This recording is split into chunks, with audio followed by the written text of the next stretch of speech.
this mic over here.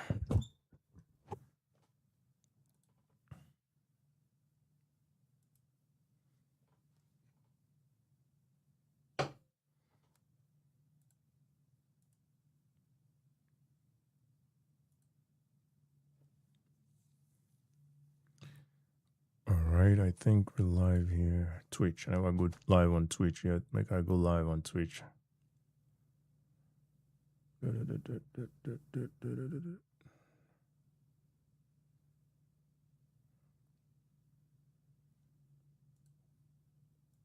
right, let's go live on Twitch. I think we're all set on Twitch now.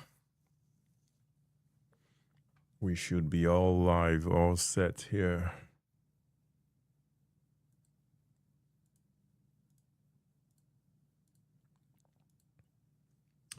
All right. We're gonna have a good show today, like we always do, right? All right, let's see.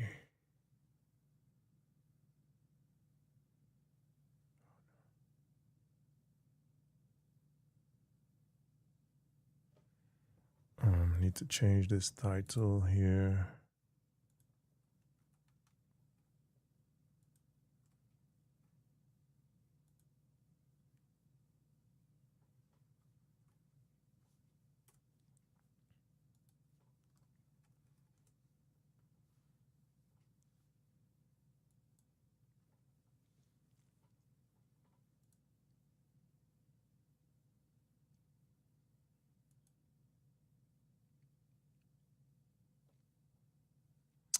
All right. Let's see.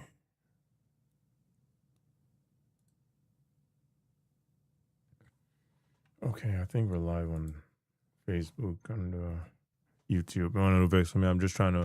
I'm doing an experiment. You get an experiment what I do for my live stream. So, all right, yeah, there we go. It's exactly how I want it. There we go. All right.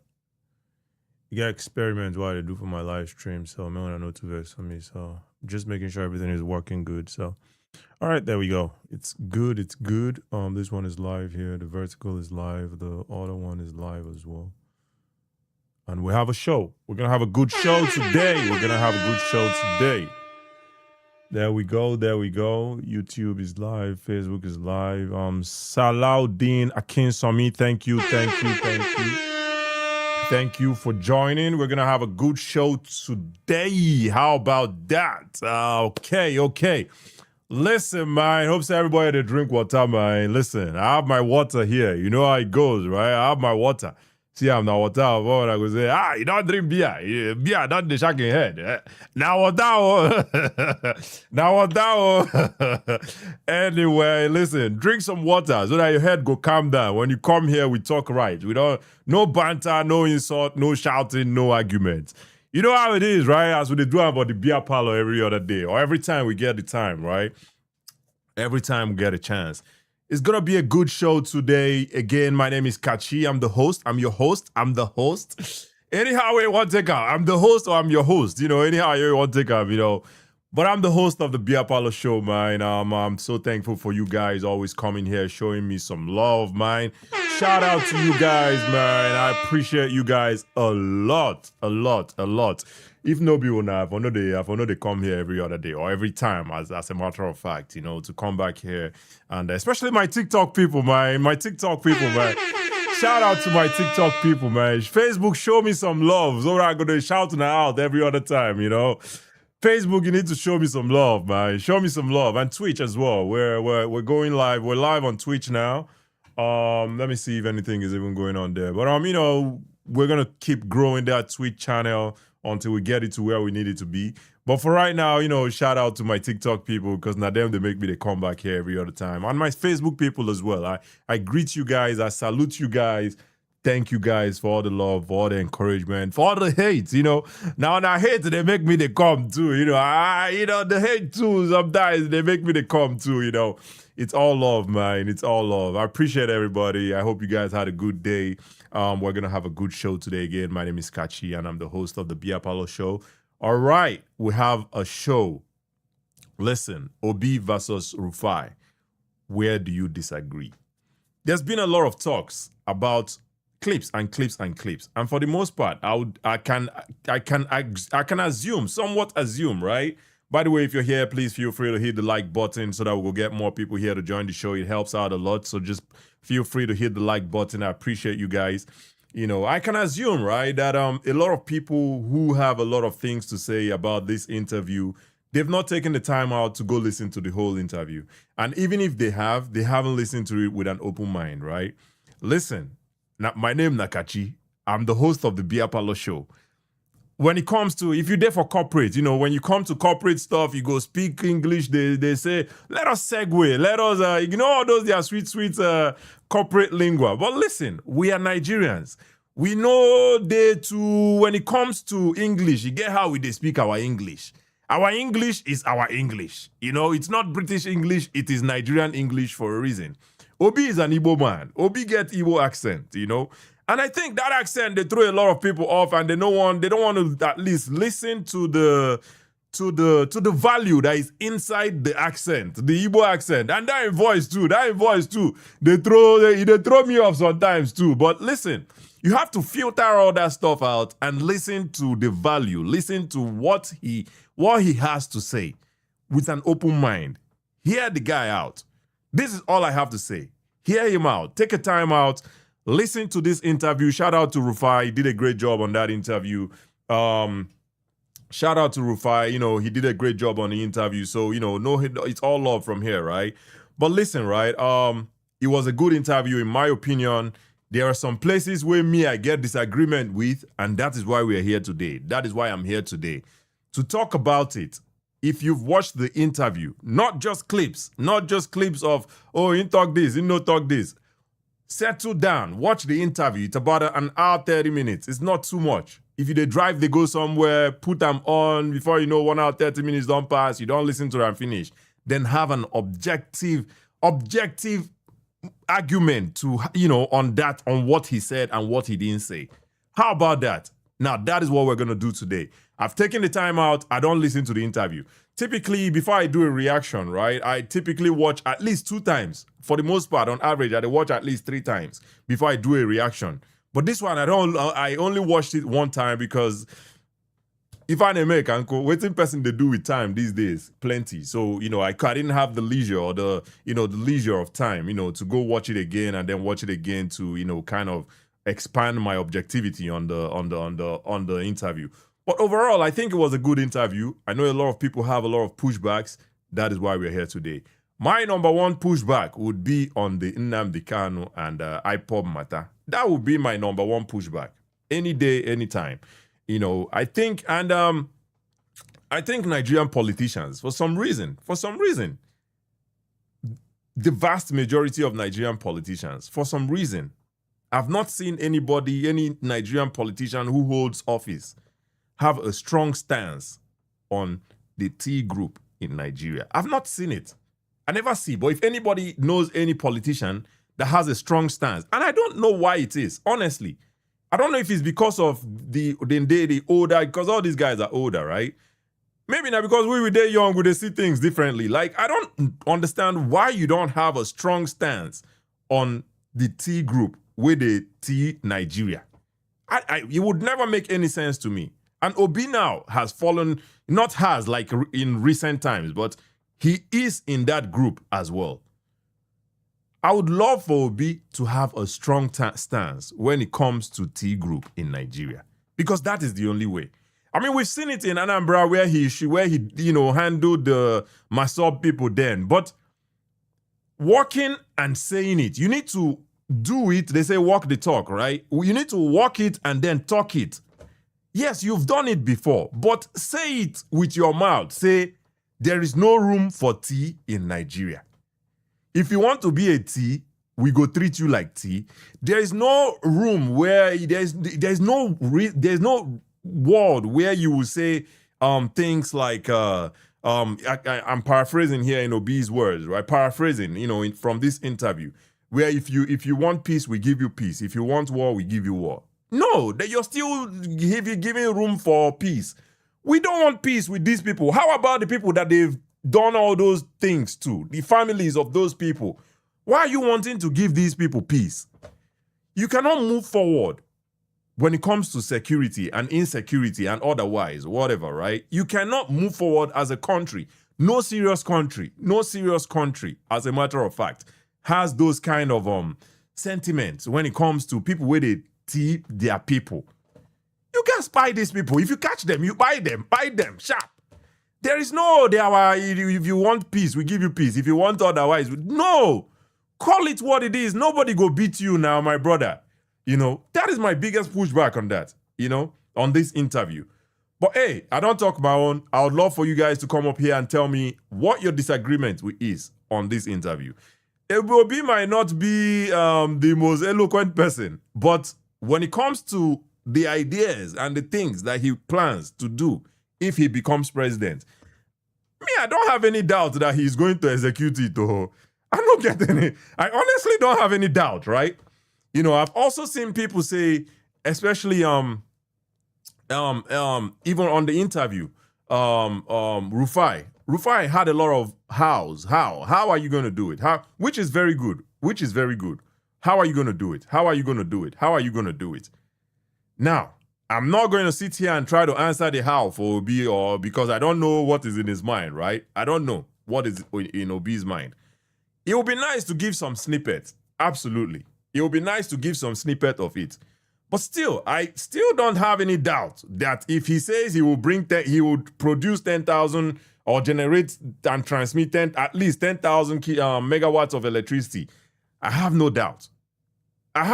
Because people like Tinubu, who is the current president, has also come out and say, if I don't solve Nigeria's problem in 4 years, don't vote me again, don't elect me again. He has come out and said that. Tinubu is still campaigning to be president. Tinubu has not generated 1 megawatt of electricity. Tinubu has not generated 1 megawatt of electricity. Not one. Tinubu has not added 1 megawatt of electricity to the national grid. Instead, every other day, we hear say national grid don't collapse. National grid never collapse. Now, people will still they support him. Is it that they did not hear what he said the other time? Abi, what would be the excuses? But we're not talking about Tinubu today. Make we focus on Tinubu. Make una catch me when I deviate. When I try to digress to Tinubu, please catch me. Let me stay on course. I need to stay on course on Obi, because today is going to be about Obi and the interview that he had with not El Rufai, but Rufai Oseni. It was a great interview in my opinion. He talked about a lot of things like the economy, what he would do different, even though he didn't give the house. And this is the position that I stand on. If you followed me for this long, you would know where I am when it comes to the subsidy removal, the regulation of the naira, all that good stuff. I would never sit here and say it was a bad idea. It was indeed a good idea. But the implementation, the way Tinubu do am, it doesn't show somebody that has a plan, that has strategy. You don't just come out and do something just because you can. You have to plan it. You have to strategize it. You have to do it in phases so that it not go affect people. Because of your brash way of doing things, Nigeria's inflation is at an all-time high. I'm not making this up. As Tinubu come on subsidy from petrol, come on subsidy. And the crazy part is, he did it the same time. You don't even say, okay, I'm even saying do them small in phases, both of them in phases. He come on 2 of them at the same time. And you're surprised that we have inflation. You're surprised that cost of living triple, cost of food triple. You're surprised that it tripled. And when people talk about this, they say, oh, you're unpatriotic, you're this, you're that, you're that. No, if Tinubu is a CEO of a company, I've said this before, they don't fire him. No serious company go keep a CEO where go to make these kind of decisions. You do things in like you check how the economy will handle it. Check how the economy go react. Come on small, check how it go react. Fix things.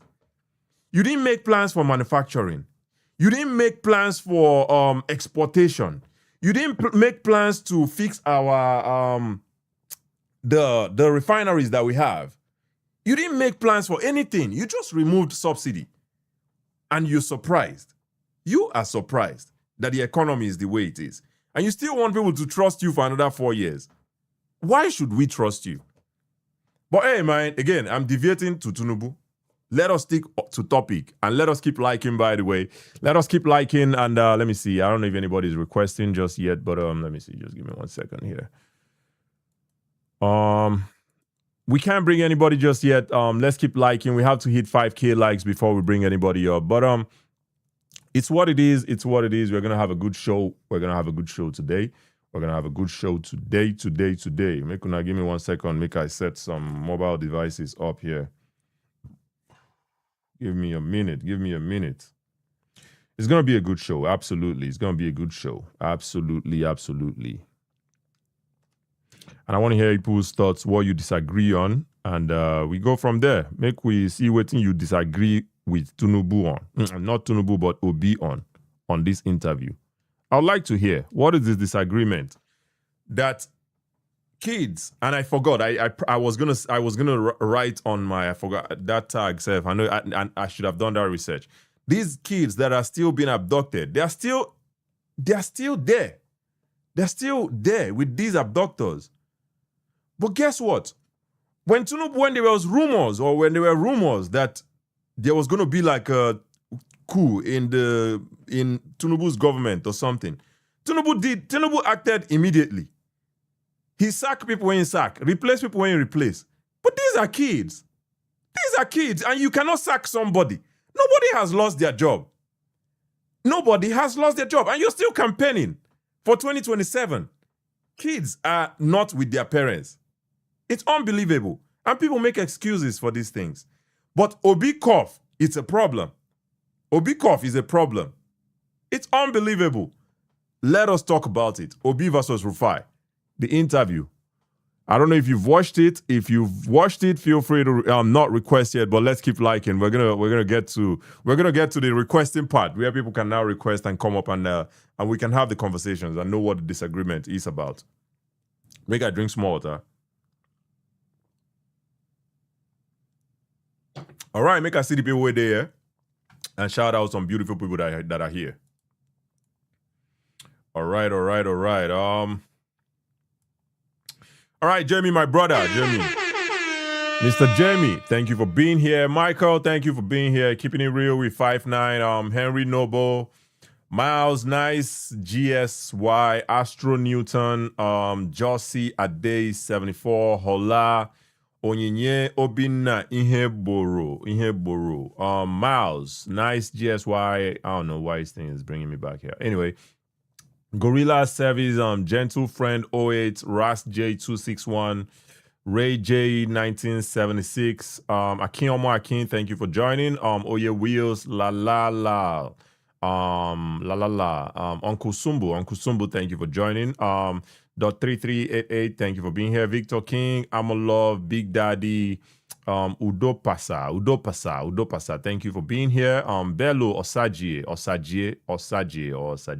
Thank you for being here. Hamid Turner, Michael Ebrima Torre, Solution 507, King Morris, who else is here? Sunday, Abidga, Joy, Nora Loxhead, thank you for being here. Appreciate you. Mr. Fele 001, More Black Chi Madike. I'm sorry. Ezeke Bassett, Onyinye, FFGKJ, Ken 25 Ban, Omo Pumping. I am who I am. David, Award Tony, Pagnolad, Solution 507, Love Jean, Johnson Mike, who else is here? Samtech, Nora, Emmanuel K, A-Town Lag, my brother, thank you for being here. James Akwasi Adu, Simeon Clifford, Mr. Cheesy, who else? AJ, Easy Like Sunday Morning, Osh Wave, Even Life, Line, Babanla na nonsense. Miles, thank you for being here. Fino,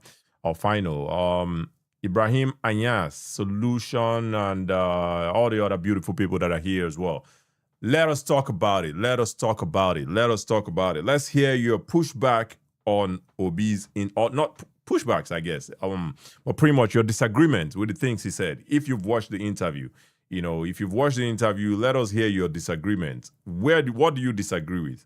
Like, do you not want to see the inflation go down? Do you not want to see security? If somebody says, if they want war, we'll go give them war. I mean, I have some pushback there because of the other side of the statement, right? Where you say if they want peace, we'll give them peace. There is no peace for the wicked. Even Bible talk about no peace for the wicked. Had no peace for the witch. Had them speak and write about Bible, How person go by person, they talk about peace. You don't give those kind of people peace, I guess he's just wanting to be, I don't know, I'm not going to guess for him. That's what he said, but I would expect out even in the Tinubu's government, you see we had in the reform tea people, the reform. Why are you reforming these people? These people, they are tea people for a reason. They are tea people for a reason. Then they reform these people. If you buy a person, you go back to Moses' law. Moses said, eye for eye. You blind my eye, I blind your eye. Now so it be.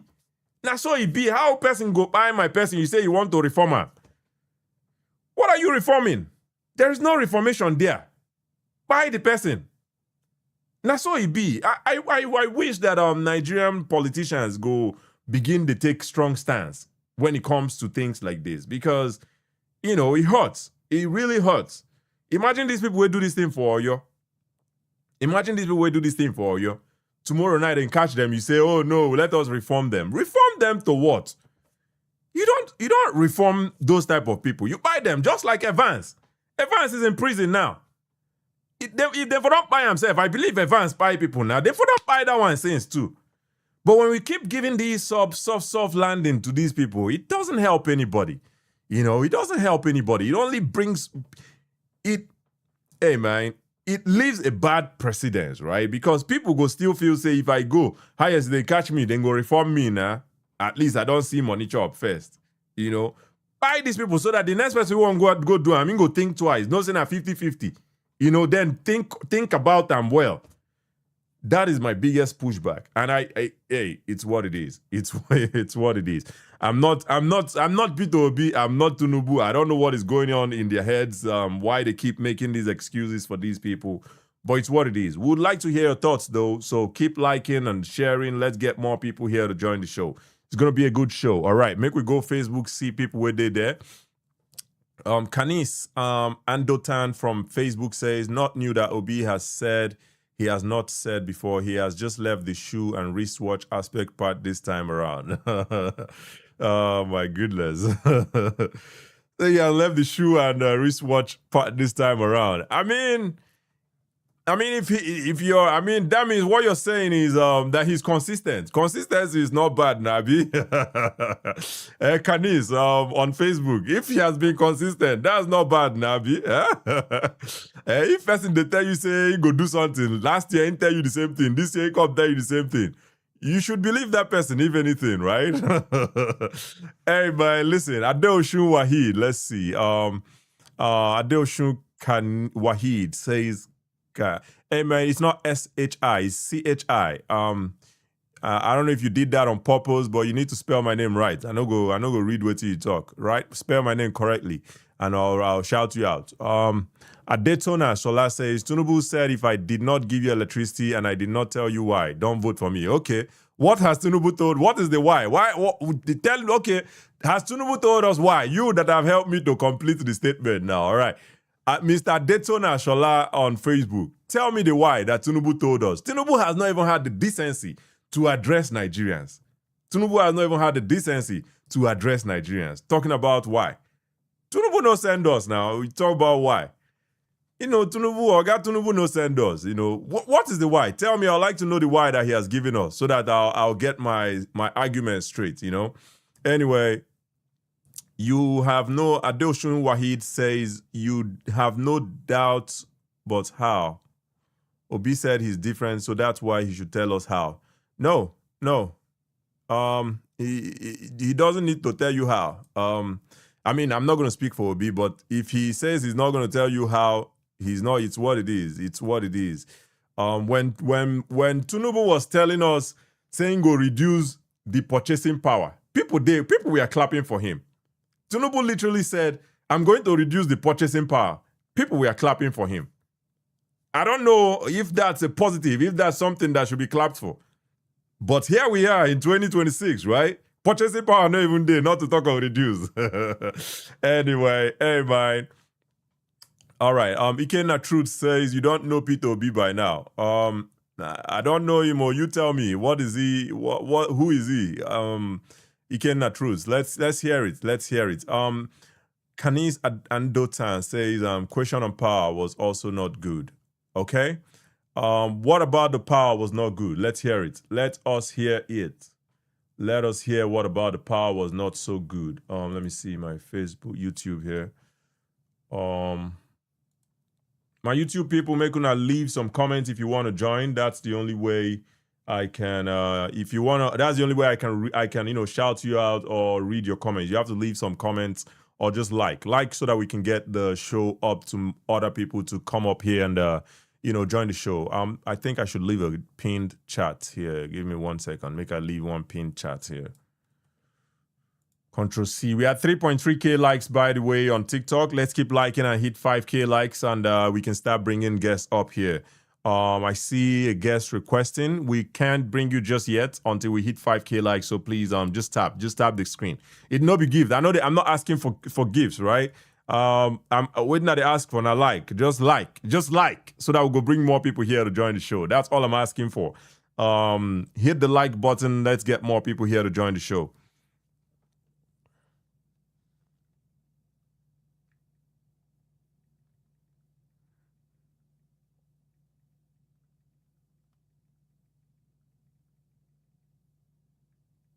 Make I respond to this text real quick.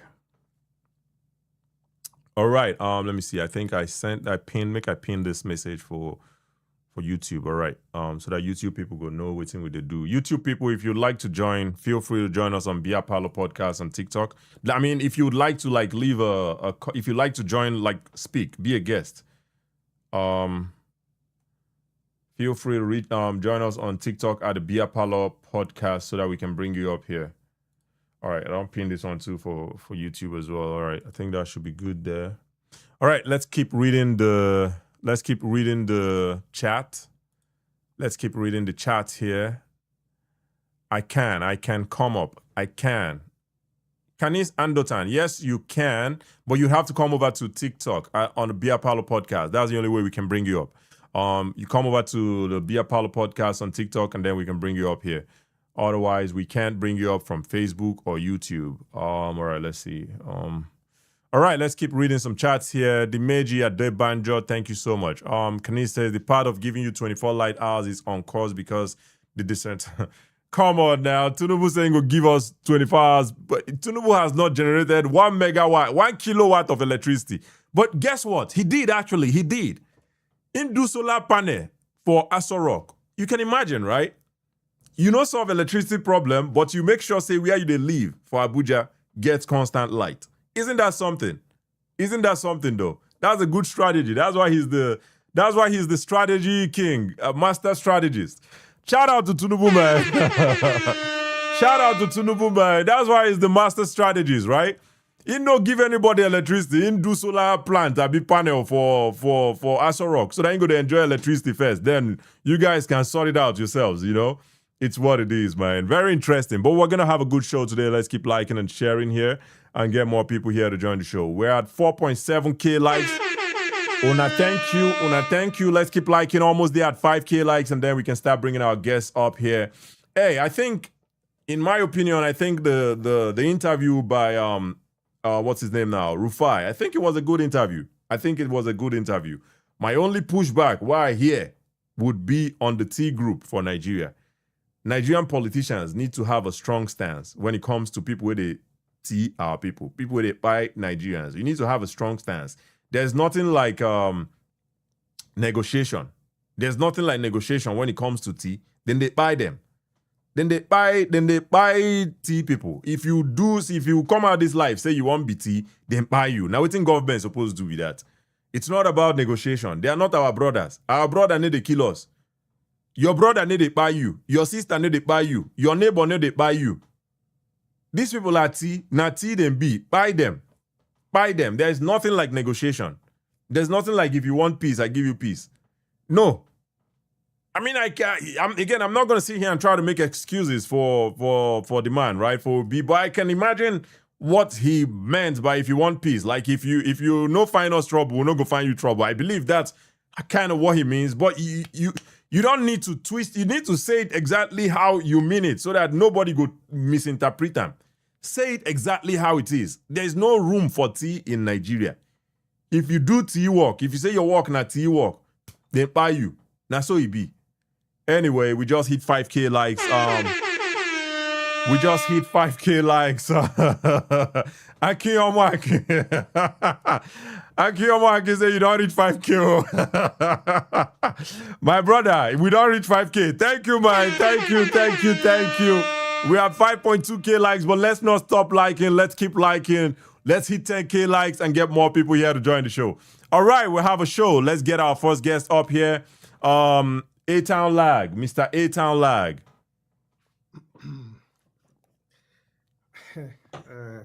Hello, can you hear me? Yes, we can hear you. Thank you for joining. Good. Nice one. It's been a while. Yep. How's it been though? Yeah, I've been okay. Been doing good. Nice. So this is a very, very good one. Of course, as usual, you're going to get pushed back. We're on different sides. Absolutely. As it should be. Yeah. So, and I'm going to be very specific with this one. One major issue, and hopefully it's the same interview that I watched, and it's on. I think you kind of talked about it earlier. It's the 10,000 megawatts in 4 years. Yeah. So you're in the position, right? And this is a topic that everybody actually complains about, that everybody is aware of. It's a major issue. It's a major selling point that you can actually use to win people over. Yep. And then they ask you about it, and you say, you're very specific. You say, you guarantee Nigeria will distribute, right? 10,000 megawatts within 4 years. And the interviewer asks you, how will you do it? And you say, okay, you're not going to tell us how you will do it. They should just believe you and just trust you. I think it's just capping. And, it's becoming, in my opinion, it's really sad because I'm being honest with you, because again, this is nothing against him as a person. I think he should just stop doing interviews because he's not winning more people. He's either at best keeping his followers or losing some.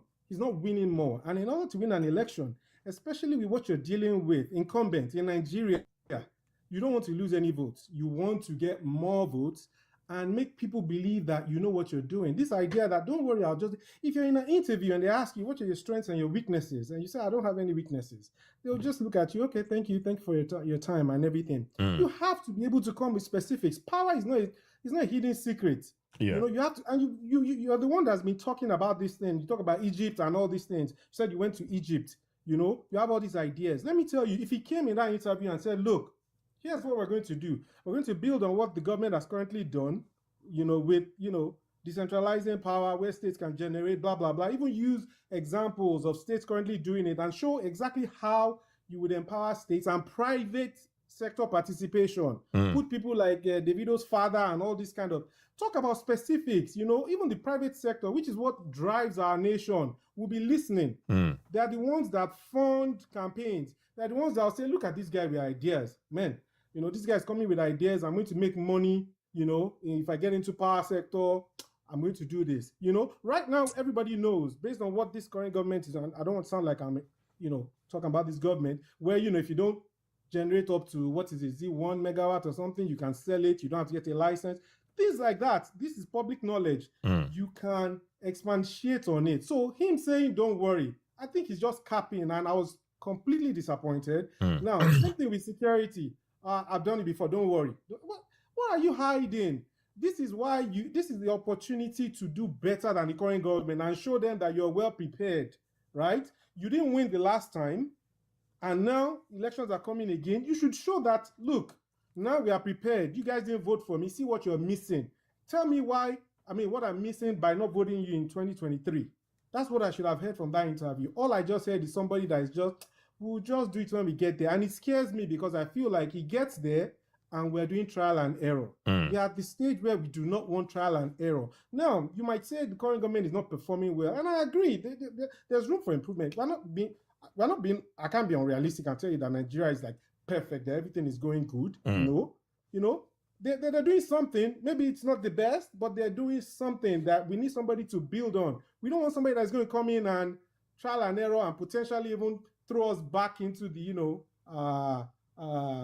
Stone Ages or whatever, or however you call it. So I was very disappointed in that. I thought he had a golden opportunity to show people that he's prepared. All he showed is, hey, I'm the same person that tends to run away from trouble, and when I get there, I'll, what's that word we use in the West? I'll wing it. All right. That's what he's trying to do. We don't want that for Nigeria. Make I now ask, let me respond first to one of the responses that he gave. He said, and if you watch that interview, which it sounds like you did, he said something like, this current government, they've not produced even 1 megawatt of electricity, right? And they don't plan to do it, because if they plan to do it, a plant takes at least 3 years to be built. And, a power plant takes at least 3 years to be built. They don't have 3 years anymore. They only have months before the election. So they don't have any plans to generate any electricity. So now, he mentioned that. And me now, I'm saying, okay, even though maybe you want him to be specific and say, I'm going to build plans, I'm going to, work with Davido's father, I'm going to build on what the current administration did and all that good stuff. That would be good. But me, I listened it more, and and I heard I heard him say the plans. So in my head, I'm thinking, okay, he wants to build plans, right? He's thinking of building plants. And to build a plant, it's not rocket science. All you need to, just hear me out on this, make I finish. Building a plant is not rocket science. All you need to do is to hire the people, pay the people that build. That's why he keeps referencing Egypt and Indonesia and all those countries, because he has gone there. He knows the people that have done it. He can bring them to Nigeria to do the same thing. And you would agree with me, building a power plant, is not rocket science. All you need to do is to pay the people that build it and make sure that they build it. That's how it is. And again, you said he was pretty much you're saying that his responses were vague. Just trust me. Now, Tinubu in 2023, I think in Chatham House, did you also have this argument for Tinubu when Tinubu was outsourcing questions to people? When they ask him a question, he points to Fashola, the current governor of Lagos, Sanwo-Olu. Ingo point to Sanwo-Olu. They ask a question, Ingo point to the. Did you have this push? Did you have this idea that maybe this guy doesn't know anything? He's just keeping quiet. So let me know if you need me to come in. So I don't know if you want me to come in or not. Yeah, I'll let you know. You don't have to Okay. Yeah, you don't have to say that. But I was just checking because it looked like you were asking me a question. Okay, go ahead. I hear you, but again, the point I'm making here, I think it's a little bit disingenuous to have this level of standard on one person, and the other person who you support, he has not given anybody any structured plan on how, even the electricity he said he was going to give. He was going to solve. Nobody asked him how. When he said he was going to, what's it called now? Reduce the purchasing power of Nigerians. Nobody said, is that a good thing if you reduce purchasing power? But it's always different. The question is always different on Peter Obi when he doesn't say something exactly how people want it. That's my response to your answers or your response. Yeah. Okay. So here's my pushback. So okay, I'll answer a couple of things. The first thing, when you're talking about, the standards as far as Peter Obi, the burden is on him. The other person is already in power. So all those things that you're saying doesn't really matter. He's the one that wants to win the election. So whether they are being overcritical or not, hey, I'm sorry, you're the one that wants to win the election. You're not trying to, this is not a pity party, right? You want to win the election. So I don't think that holds water at all. Even if all those things you said are true, that maybe the Tinubu, he didn't give us plans or whatever. He's already in power. If you don't win, he will stay in power. You are trying to win. So the burden is on you. So that's my pushback on that one, that, he's not, throwing out his plans. So that's my pushback on that. Now, the one where you're talking for him, that's why I said maybe they should tell him to stop doing interviews. You should be very explicit. People should know what you're saying. You are saying now, you are assuming that he means he will build plants. He didn't say that. You didn't hear that. That's why I say it's capping. He didn't categorically say it. And you know why he didn't say it? Because we know why. Nigeria is not going to build anything. It costs money. Where are we going to get the billions of dollars? That is why. And if you look elsewhere, everywhere in the world, I mean, I don't know. I think you're in Canada, right? Most generating I is know the Canada. private. Is private. Okay, but I mean, I assume that. I don't know why I assume that. Canada, US, most of all these places is private, right? The reason why Obasanjo and co did not succeed in the past was because, number one, you have to have the funds to generate what we need. If Nigeria really needs from what they say, 50,000 megawatts and above, number one, the amount of money that it will cost to generate that, we don't have it. It's 10 times or whatever our budget. I don't know what the amount is. I think it sums up to about maybe $100 billion or something like that. There's a lot of cost involved. So let's be realistic. You're not going to come in and build any plants because you don't have the money. Because if you say, okay, all the money we're going to generate, you use it to build plants, how are you going to fund the budget? How are you going to do other things? What are you going to rob from? All right. So let me speak on the building plant is expensive, which you just put out there, and also the burden. You said the burden is on him to explain to people, right? So now I agree with you that the burden is on Peter Obi to explain and make people to vote for him, right? But again, Peter Obi has always said he's not desperate to be president, and I know you would have something else to say about that, which is okay. But Peter Obi has said multiple times that he's not desperate to be president, right? So now you're telling me that. You being a supporter of Tinubu, even though you're seeing the inefficiencies in the government, you would still support him regardless of an alternative. You would still support a Tinubu who you have almost agreed here that everything in Nigeria is not going well. But you would still support him regardless. When there is an alternative that we can... You did say that actually. You said that Nigeria is not perfect. So obviously there are inefficiencies in Nigeria. Then who is the current president? Tinubu is the current president. But you would still support him because Peter Obi is not telling you how he's going to do something. When the same person that is president right now, when he was campaigning to be president, he didn't tell you either how he was going to do anything. I think that's very interesting. However, building plants is very expensive. Now, Tinubu is building the coastal roads, right? $11 billion. That's what they budgeted for that coastal road. Somehow they were able to find almost $1 billion, $747 million. They were able to find it from whichever way they found it. I'm not saying it's not a good project because roads are tied to money. That's a very good project. However, the cost for building that road, if Peter Obi was president, it wouldn't be that high. And I don't even want to go into the technicalities of who is in charge of the project, the shall agree this and the shall agree not that. $15 million per kilometer of road. If Peter Obi is president, it wouldn't be like that. There is nowhere in the world where they use $15 million to build a kilometer of road. Nowhere in the world. No matter how people say there's flyover on top of it, there is railway here, there is a bridge here, there's water here, there's swamp there. $15 million is ridiculous. So if Peter Obi can find almost $1 billion, if Tinubu can find almost $1 billion to build road, I believe Peter Obi also can find money to build plant. Why wouldn't that be the case?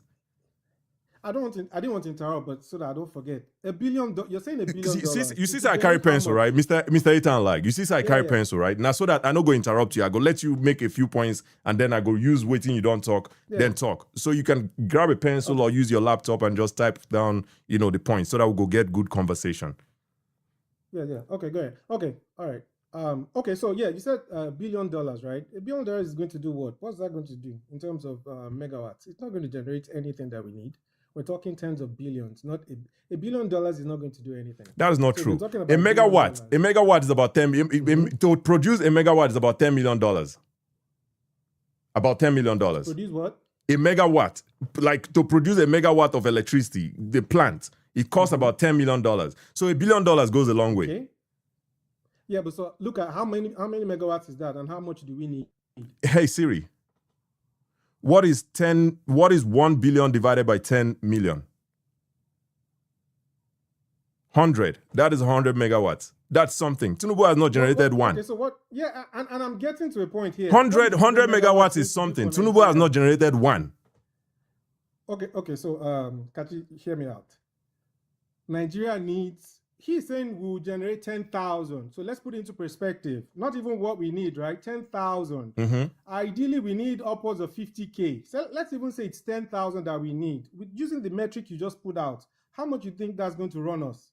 10,000. It's a lot of money. And that's see, the reason people have avoided this is because of the capital. It's not like people just, number one, the capital and the fact that they were not going to make money from it. In order to, in order to invest in a business, you have to be able to make money. It's not a charity, right? So you have to invest, and it costs a lot of money. Forget the time aspect. Of course, it will take time. You can't build that capacity in 1, 2, 3, 4, 5 years, as a matter of fact.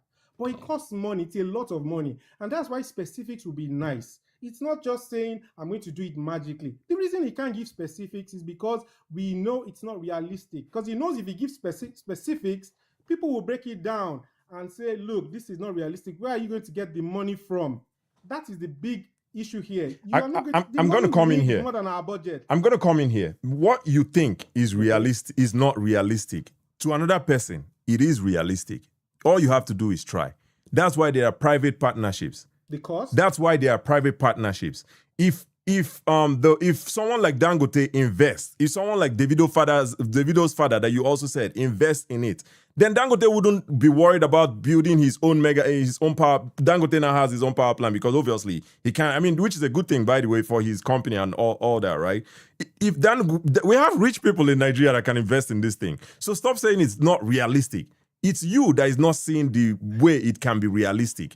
People will get vision, no, they sit down, they say things, no, they realistic. If man sit down and say to go moon is not realistic, man would have not gone to moon today. We're talking about electricity.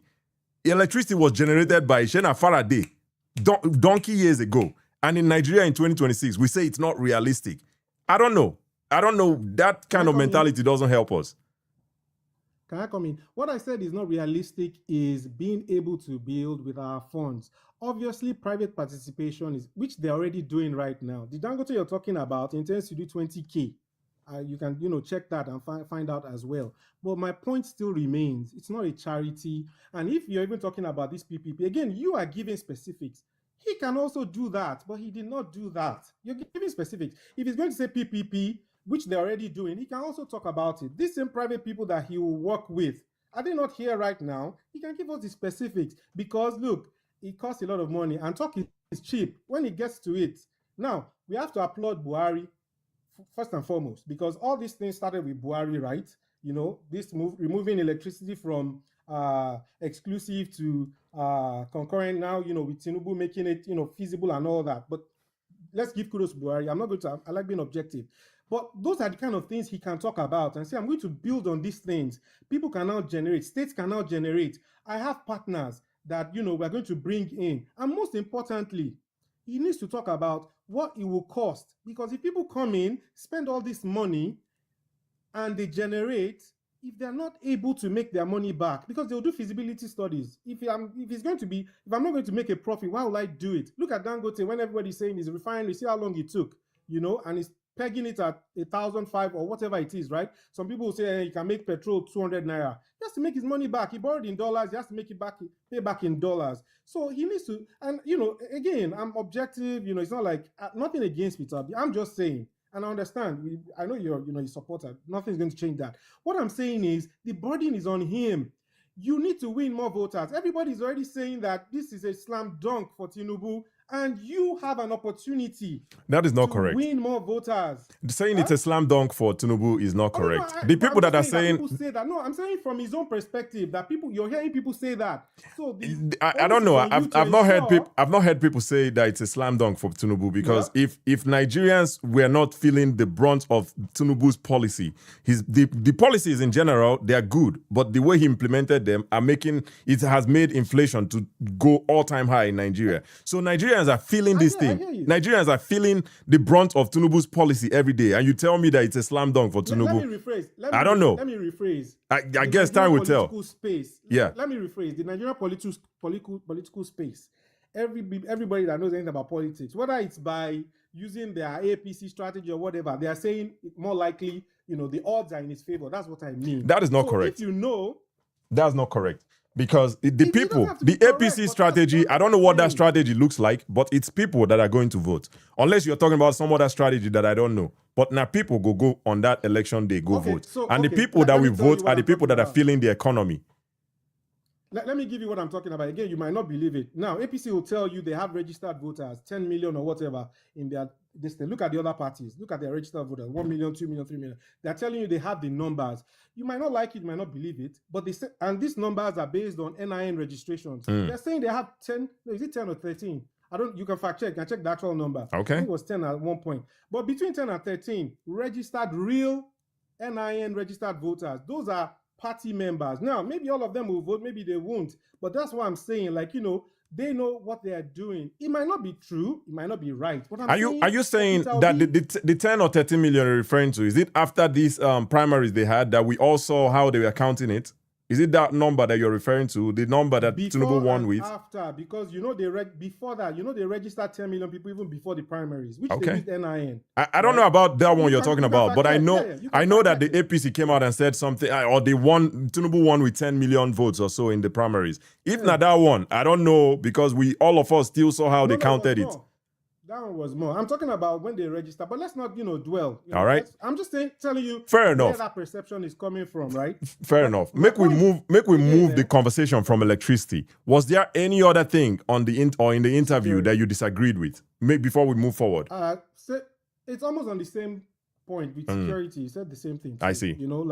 And again, here I'll give him the point here. He mentioned, just to show you that I know, it's not I'm just making stuff up. He said Evans said that, he left Anambra because of him and all that. Again, like, I'm always objective. I'm giving him that. Okay, that's a point. But for you to say, Rufai, don't worry about it, I will do it. It's not encouraging. That's the point. Now, you, the believer, the supporter of Peter Obi, you might think, okay, this man, he can do it. I trust him. But that's based on emotions, not based on what you expect that he can really do. Because he okay. Let me agree. Let me agree that Let me agree with you that I'm going based on emotions. Let me agree with you, even though that's not correct. But let me agree with you. What are you going off of when you say you support Tinubu, and nothing is going to change it? What are you going off of? Okay, so I'll use this interview and Tinubu.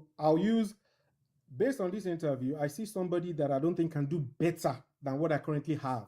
It's not about me saying Tinubu is the best thing that happened to Nigeria. It's about me saying I don't see a better alternative. I would rather keep on the same trajectory than the trajectory is literally down, or the trajectory, a downwards trajectory. But you would rather keep going there than try a different option. Then try a different option. You'd rather keep going down than try a different option. If we set a different option, I'll pick somebody else. Okay. Peter Obi is what I'm saying, based on what I'm seeing. Fair enough. What I'm saying. See, let me add one final thing. Yeah, final, and so that we'll go move forward. Yeah, we've done 20 minutes. Make we move forward. What I'm trying to get is, he's not winning people, is what I'm saying. That is your opinion, though. That is your opinion. Have you read the comments? Have you read the comments in the interview? Have you done any poll to know that he's not winning people? That is your opinion, though. Already support him. I'm saying people that don't already support him. For someone like you, you've clearly just said it yourself. You've clearly just said it yourself that regardless, even if we are going down, you're still going to support Bat.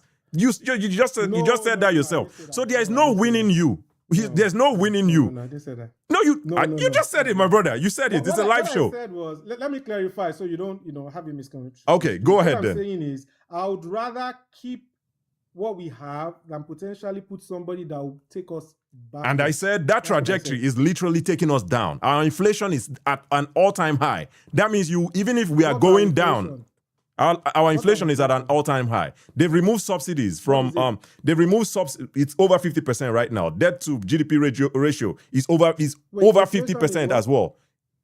Inflation is over 50% now. If not 50, now 40. It's tripled. 15 or 15.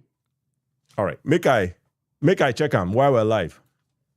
Inflation. I just want to make sure that you have your numbers right. Rate of Nigeria. All right, it's at 15% right now. Yeah, you're correct. You're correct on that one. You see why I didn't want to push back? Yeah. Again, so that I didn't want to talk, so it won't seem like I'm being this, and that's why. No, but 15% inflation is still not a good one, my brother. 15% is not a good one. But the debt to GDP ratio is over 50%. Yeah, okay. Can you give me one? And we stopped, and we've removed subsidy. Give me 1 second to at least that one, that 15%, right? Yeah. The reason I say that is because you said it's an all-time high. There are people that also think that as well. That's why I said 50 or 15, so you check it. 15 is not an all-time high. In Nigeria? This policy started, hold on, yes. When this policy started, it was at 33%, and it started coming down. Let me see. I'm objective, Kachi. I'm not. Make I check them. Make I check them. That one know the cost fight. All right. Inflation rate Nigeria 2023. How many you go? How many you go fight? Now last time go drink Heineken. Absolutely. Absolutely. Check it now. It started Absolutely. High, then it started coming down. All right. You're right on that one. But I go still take my win for the debt to GDP ratio. The debt to GDP ratio, I'm going to go back there. Better than what it was under Buhari. My brother, listen, right? We've removed subsidies. That means, again, people always say we are always borrowing to pay subsidies, right? But we're not borrowing again to pay subsidies. Why is our debt to GDP ratio high? So am I making that one up? It's high or higher than what it was. It's still high. It's still high. It's going up. It's going up. Is it higher than what it was? You want to put me somewhere. But my brother, we need to move forward.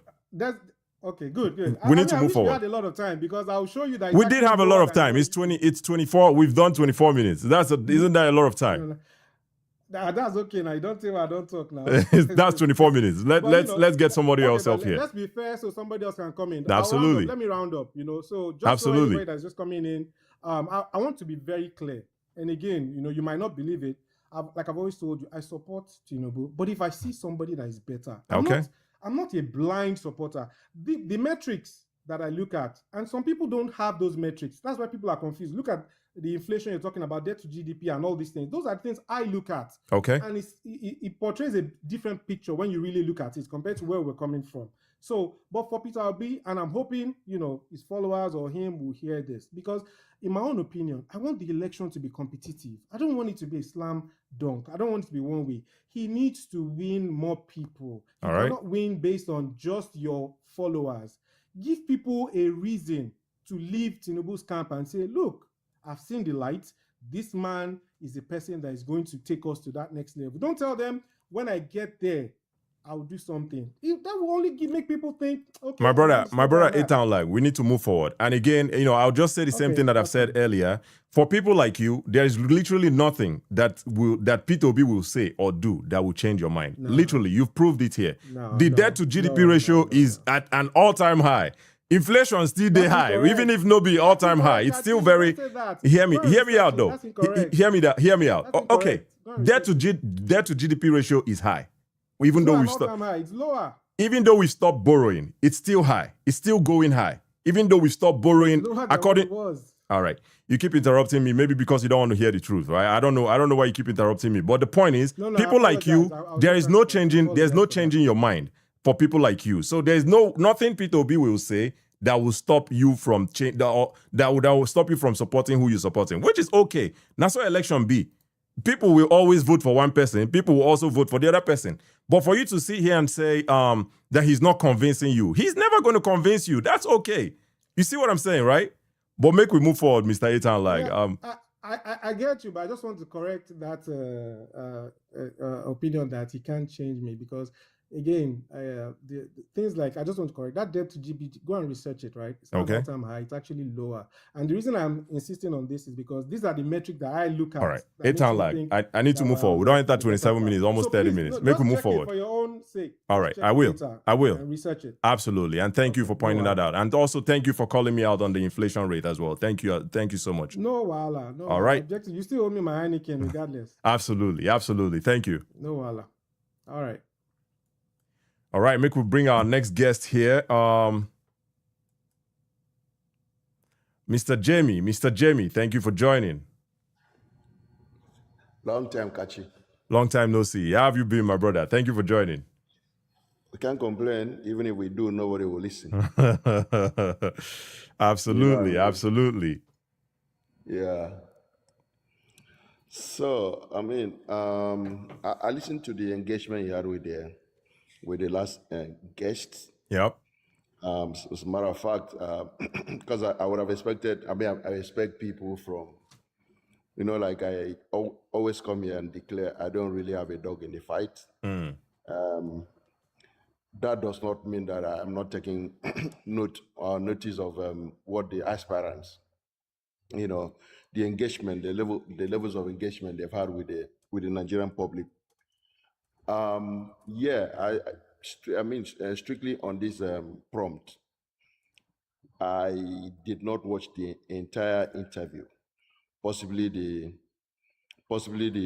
things that are flying around doctored, in order to advance some kind of perception, which is all politics. But the ones I've seen, those ones I've seen, do not really. Um, I mean, cast aspersion on the level of leadership. The leadership deficit we've had, because Peter Obi in 2019 that I watched on the platform. I don't know whether you remember the platform, which was hosted by Pastor Puju Oyemade. Yeah, That's I know when the platform, but I cannot remember the specific interview. No, there were not a number of them. That is when Peter Obi, kind of came into national consciousness. Some of us did not really know him that much when he was the governor of Anambra. All the exploit we hear about Anambra is from 2019. He was very brilliant in giving his perceptions. I mean, his ideas on how to run the country. And of course, maybe that was the reason that Peter Atiku picked him as the running mate. So everything was like, his personality, his profile was kind of intimidating. He was speaking with that small voice, but he was making a lot of sense. He was making a lot of points. As a matter of fact, there was one time he squared up with Professor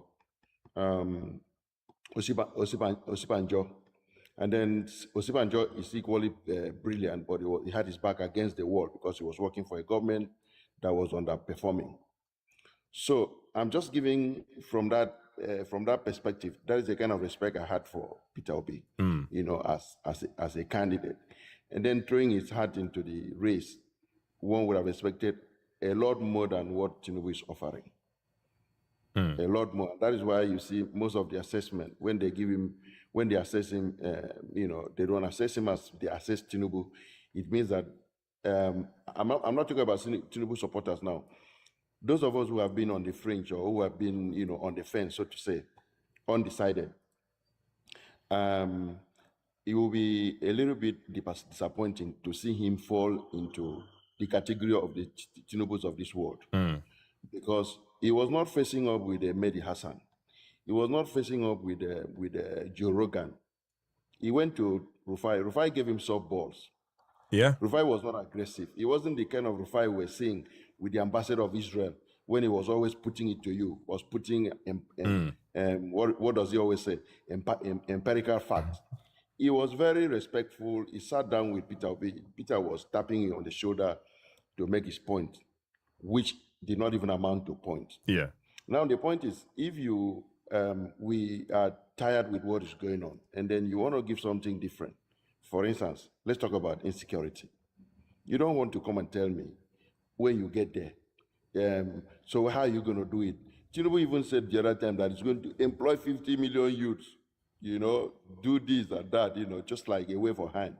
Yeah, but Peter Obi also, during that time, not in this current interview, right? But during that time, Peter Obi also said something like that the pipeline issue of monitoring or securing the pipelines, that we can all go there and go, so they made those kind of jokey kind of solutions, right? Yeah. So, I mean, but when we are looking at, especially like insecurity, anybody that wants to talk, because that is my key, that will be my key determinant. Yeah. Because, I mean, the country is just like really messed up, because if somebody like Buhari could not address this insecurity before he left, I know that everybody is just coming to make promises. Because you are not telling us, look, this is what I've identified, this is how I'm going to go about it. You are always talking about corruption. We know there is corruption. You understand? We are not talking about, let's talk about the competence. Let's talk about the facts on the ground. What are the statistics? What model are you going to deploy? There's nothing wrong with somebody copying you. If somebody copies a bright idea in order to make the country better, if you are patriotic, it shouldn't bother you at all. Tinubu said the other time that, hey, he doesn't want to give it, so he's first to speak if he says somebody's going to copy it, right? Copy him. And now this is always kind of, even though I know it's kind of a lazy pushback, right? But why is it that it's okay for Tinubu to say it, then Peter Obi cannot say the same thing? That is what blows my mind, you see? No, the point is for Tinubu to say it, and then they wave it away and sometimes clapped about it. It's like They are not putting him on the same capacity with Peter Obi. In their heart of hearts, they know they are not putting him in the same capacity with that of Peter Obi. But now, Peter Obi now is somebody we're supposed to assess based on his level of seriousness, you know, and the other man based on his level of unseriousness. Life is unfair.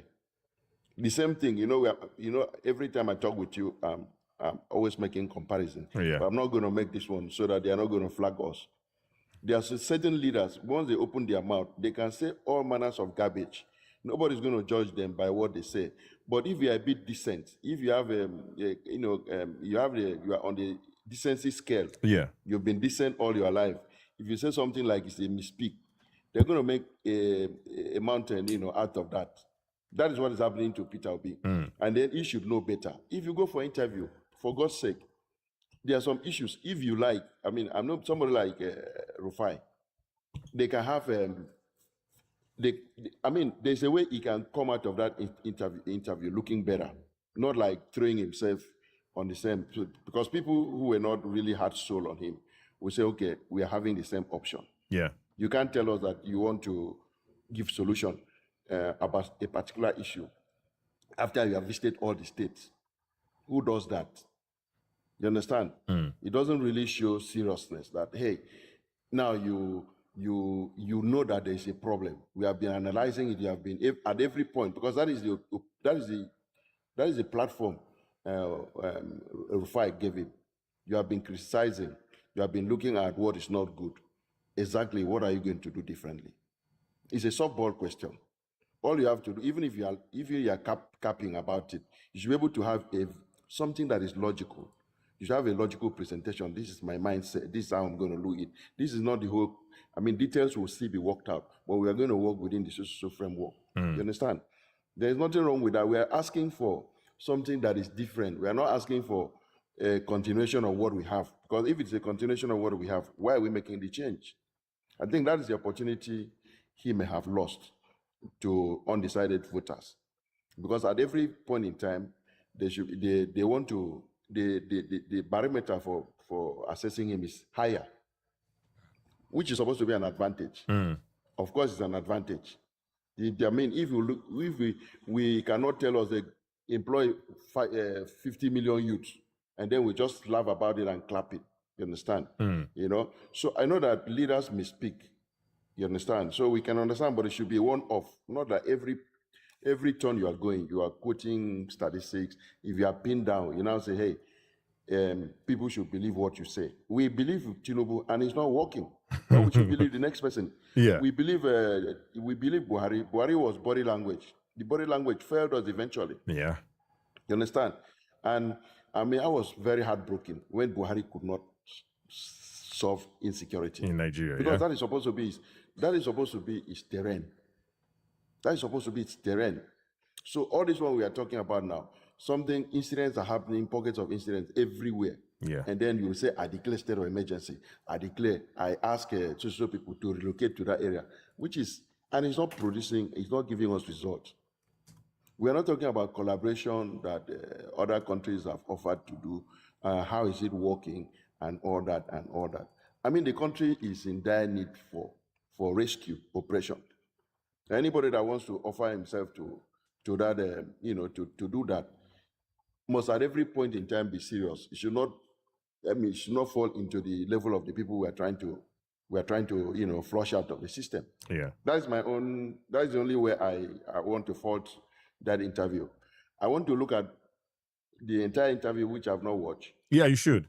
To see You should, and definitely you have more objective opinions or pushbacks on it. And like Absolutely. I said, mine was mostly on the insecurity, where he was saying, people that want peace will give them peace, people that want war will give them war. Yeah, that sits down where we meet too. Yeah. But anyway, Mr. Jamie, do you have any final thoughts? Make we move forward. Yeah. So another area I would disagree, which is more of survival. We've discussed that one here with Choma several times. When it comes to the T people and the Nnamdi Kanu issue, that is usually a trap for Peter Obi. I know he cannot in his for sake of survival, he can't say exactly what he feels about Nnamdi Kanu case. He can't, because in his heart of hearts, I don't believe that he is a businessman. Business people did not support Nnamdi Kanu. When he started, they would have been thinking that maybe it's a different version of Owasorike to raise consciousness. Didn't know that he was going to put a whole region into a binge. You understand? So Peter Obi would have represented part of those business community. Yeah. You understand? That would have been impacted or affected by the activities of Nnamdi Kanu. But for political survival, because the supporters he has, maybe it's about 90% are supporters of Nnamdi Kanu. So if you say anything negative about the guy, you understand, you are taking risk with the support base that you have. Yeah, that's a fair point. So I can understand that one, but again, this message you are going to send to people who Nnamdi Kanu offended strongly, is that you are further still alienating yourself from them. Yeah. And those number politically is larger than the number that is supporting you. Absolutely. So that is the way I want to. On the whole, I expect him to do better in interview or stop the interview. The power of silence is Abacha did it. Abacha was not giving interviews. Power of silence. So people will not know what they're doing. You're skipping back to Abacha. Tinubu here does not give interviews. Absolutely. He doesn't give interviews. So, they go Abacha. Tinubu here and they give interview. And it's very interesting when Tinubu supporters, have these much pushbacks on Peter. It blows my mind. I'm like, really? But your guy, they even talk at all. They even talk to anybody, Like, the best he does is read from a script. And it's not even believable because, he's an old guy, he's talking kind of stuttering and all that good stuff, right? Slow and all that, but you have all this stuff to say about this other person that is at least talking, not talking how you want him to talk, but at least talking. Yeah. It rubs me off a little bit, but yeah, Mr. Jemmy, we're going to need to move forward. I appreciate you for joining. Yeah, thank you. Thank you so much. Thank you so much. And please stay put in the show. It's gonna be a good show for sure. Thank you so much for joining. All right. And Mr. A-Town I took my time to do the debt to GDP ratio. It's over 50%. The all-time high, that one can be objective or it's subjective, right? But again, it's over 50%. Nigeria's debt to GDP ratio sits approximately 32%. Don't rejoice yet. While some agencies calculate the ratio around 52.9%. 52.9%. I'm not making that up. Even after we've stopped borrowing, our debt to GDP ratio is still going up. So it's what it is. Again, like I said, my brother, your mind is made up and it's okay. There is nobody's gonna force anybody to sway any. Just like me, nobody's gonna force me to go the other side. You too, you're convinced on where you are, and that's okay. It's just what it is. But anyway, let's keep going. And get our next guest up here.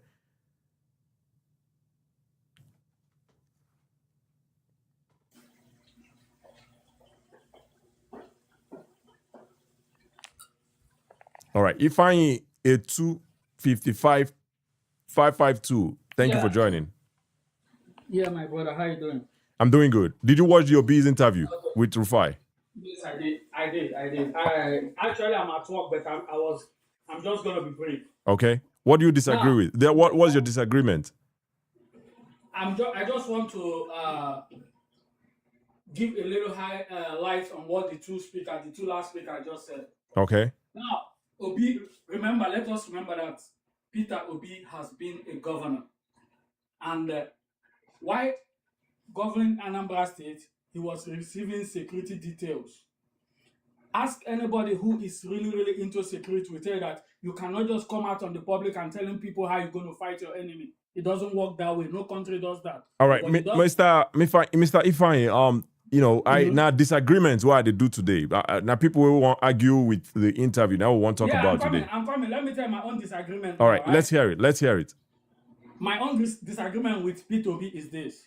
He needs to be more aggressive because on that interview, he had the opportunity to sell to Nigerians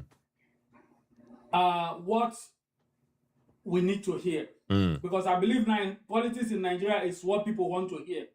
And that's why at the end of the day, people go in there, they still do what they want to do, and nobody's accountable for what they are doing because they just believe that we've given you guys what you want to hear. Let me just go in there. And I think that's why a lot of people are coming up with all these critics. That is just what I saw there. You get? People just want to hear something, but this man is telling you from experience and things that he has seen. So, actually, I have to go. Sorry, I'm at work. Let me go back. Thank you. All right. Thank you for having me, guys. All right. Thank you for joining. You need to take care of business, man. You need to take care of business. But anyway, hey, man, we've had two good conversations so far, Mr. A-Town Lag and Mr. Jamie. And I have someone from YouTube. Thank you so much, my guy Kulata from YouTube. Thank you for the $20. You said Nigeria added roughly 1,600 megawatts since BAT started. Obi has no clue what it takes to generate, transmit, and distribute 10,000 megawatts, which is north of $30 billion. Our focus should be fixing transmission and implementing cost-reflective tariffs. All right? I mean, obviously, the 10,000 megawatts, again, I agree, it would be nice for him to tell us how he won't do them. But my own is, if Tinubu was able to find $1 billion to build road and pay the contractor $15 million per kilometer, I think Peter Obi can also find that money to build that or to generate that 10,000. That is my own. That's what I'm gonna say, on that one. And you saying BAT has also generated, or you said Nigeria added roughly 1,600 megawatts. That is not necessarily because of active things where, Tinubu government do, the power, maybe the Minister of Power. Let me give you, for instance, the guy, I don't even know his name, make a no talk, I forget his name, but the Interior Minister, maybe Adelabu maybe. We can see what he has done in that interior side way in there, right? We can objectively count the things where they do, like renewal of passport done there on automated, right? We cannot say the same for the power minister under Tinubu. So you cannot now come and say Tinubu has generated 16 on, like 1,600 megawatt of electricity since. So sometimes if it be water, like the dams where they have our hydro dams, the water feeder overflow begin to generate, the dam begin to generate more. I'm making a joke here, but the point I'm trying to make here is it's not because of an active thing that Tinubu's government has done that you've seen that 1,600. That is my own pushback on that one. Anyway, let me see. Let's see if we have some other chats here to read. Kulata also says you have a very shallow view of the power sector. I don't necessarily. I don't know, my brother, about having shallow view. If you do have a superior view, please feel free to join us on the Bia Paulo podcast on TikTok. Let's talk about it, Kulata. And again, you said Zungeru power plant is your answer. Zungeru power plant, that's not a new power plant. Now, Tinubu na built the Zungeru power plant. What is the point of saying that is my answer? Mr. Kulata from YouTube, what is the point there of saying that is my answer? I'd like to know if you can come up here and let's talk about it and hear exactly what you mean instead of the short answers on the in the chat. And I appreciate the money, but thank you so much. I appreciate the $2. Thank you. Anyway, let's see. Pastor Ade says power generation increment is because there was something done. Not really. Stop downplaying Tinubu efforts. Listen, where Tinubu do well, I go call him out. And if I'm not informed, just like Mr. Etan like pointed out the inflation rate to me, I had a wrong number in my head, of the inflation rate in Nigeria. I'm open to learning. So if you say stop downplaying Tinubu's efforts, that's propaganda. Don't turn your show to propaganda parlor. Now, that one now is just an opinion. Oga, come up here, let us talk about it. Tell me what it is that you think is a propaganda that I'm talking about. I would like to know and learn and be better. That's part of why I'm here. I would like to know, learn, and be better.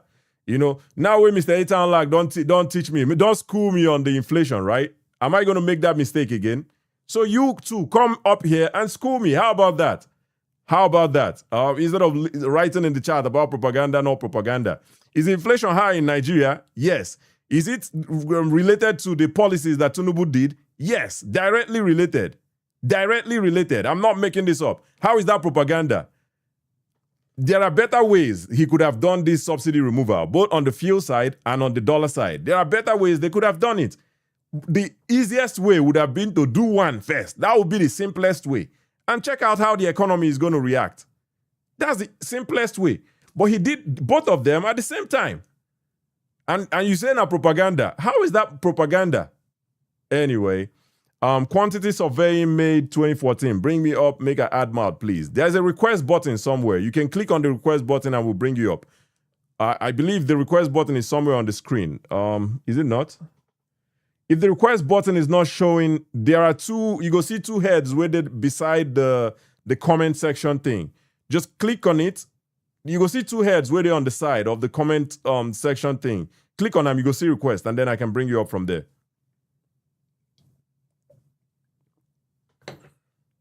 All right, quantity surveying made 2014. I don't know why the request button not show. That's interesting. Let me, just give me 1 second. If you want to mute yourself for a second, make I change the layout setting. Maybe that would help. I don't even know if that would help. All right. We're just going to leave it as is and keep going. All right. We're going to leave it as is. All right. Mr. Etanla said the thing that he did until you get. Don't worry, we'll give you a Heineken. We'll go give you a Heineken. Don't worry about it.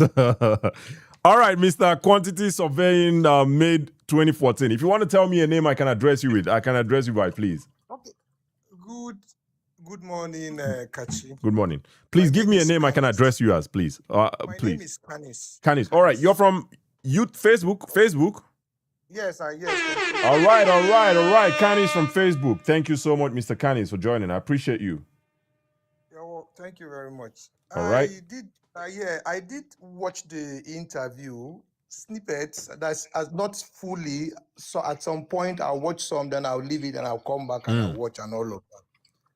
The two places or the three places I have an issue with his response, when they did ask him of how he was going to make the 10,000 wax come to reality. And the one they asked him concerning agriculture, then he started reading statistics of Indonesia, Bangladesh, and all of that. Yes, it is always very good for you to tell us what our land size is and what human beings are occupying and what is left for us to farm. It is always good to know about that. But tell us what those are not secret. Like somebody did said that security issues are not discussed outside. That of the farm can be discussed. Telling us how many tractors you want to bring, how you want to go about it, mechanize and all of that. Give us all the beautiful things you have seen overseas because you are well traveled. You are an author of Bangladesh and Indonesia and that of China and all of us. Tell us what you have seen there, how it's being done, what are those things that you put first in place before those things will begin to come into manifest. Rather than just telling us it's not a rocket science, if these persons can do it, I can also do it. Just give me the opportunity. So that I felt it wasn't sitting down well with me. Then that of the megawatts, you saw what I did say that what he has said is not something new, because we've heard this rhetoric in the past as well. He traveled to Egypt during before the last election, and he went to understudy how their power generation was, what they did to come. There's an echo from your end. I don't know if you're like playing it from a different device. Do you mind moving away from there, please? No, I'm not playing. I'm just on my phone. Just on my phone alone. All right. Just on my phone all alone. Can you hear me now? I can hear you, but there was just a feedback. But yeah, go ahead. Sorry. No. Okay. So I think what he needed to tell us, like you said, if Tinubu can go borrow money for the super highway, he can as That's well not do a super highway. That's not even a highway. That's a road. It's a coastal road. It's not a super highway. It's not even a highway.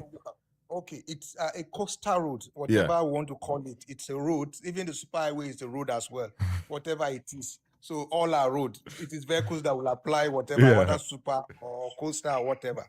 So he can as well tell us that, okay, what he saw in other part of the world was this, and they were able to borrow so amount of money and put it in that in power, and within three years, 2 years, like he did said that within 3 years you can come up with such kind of initiative and all of that.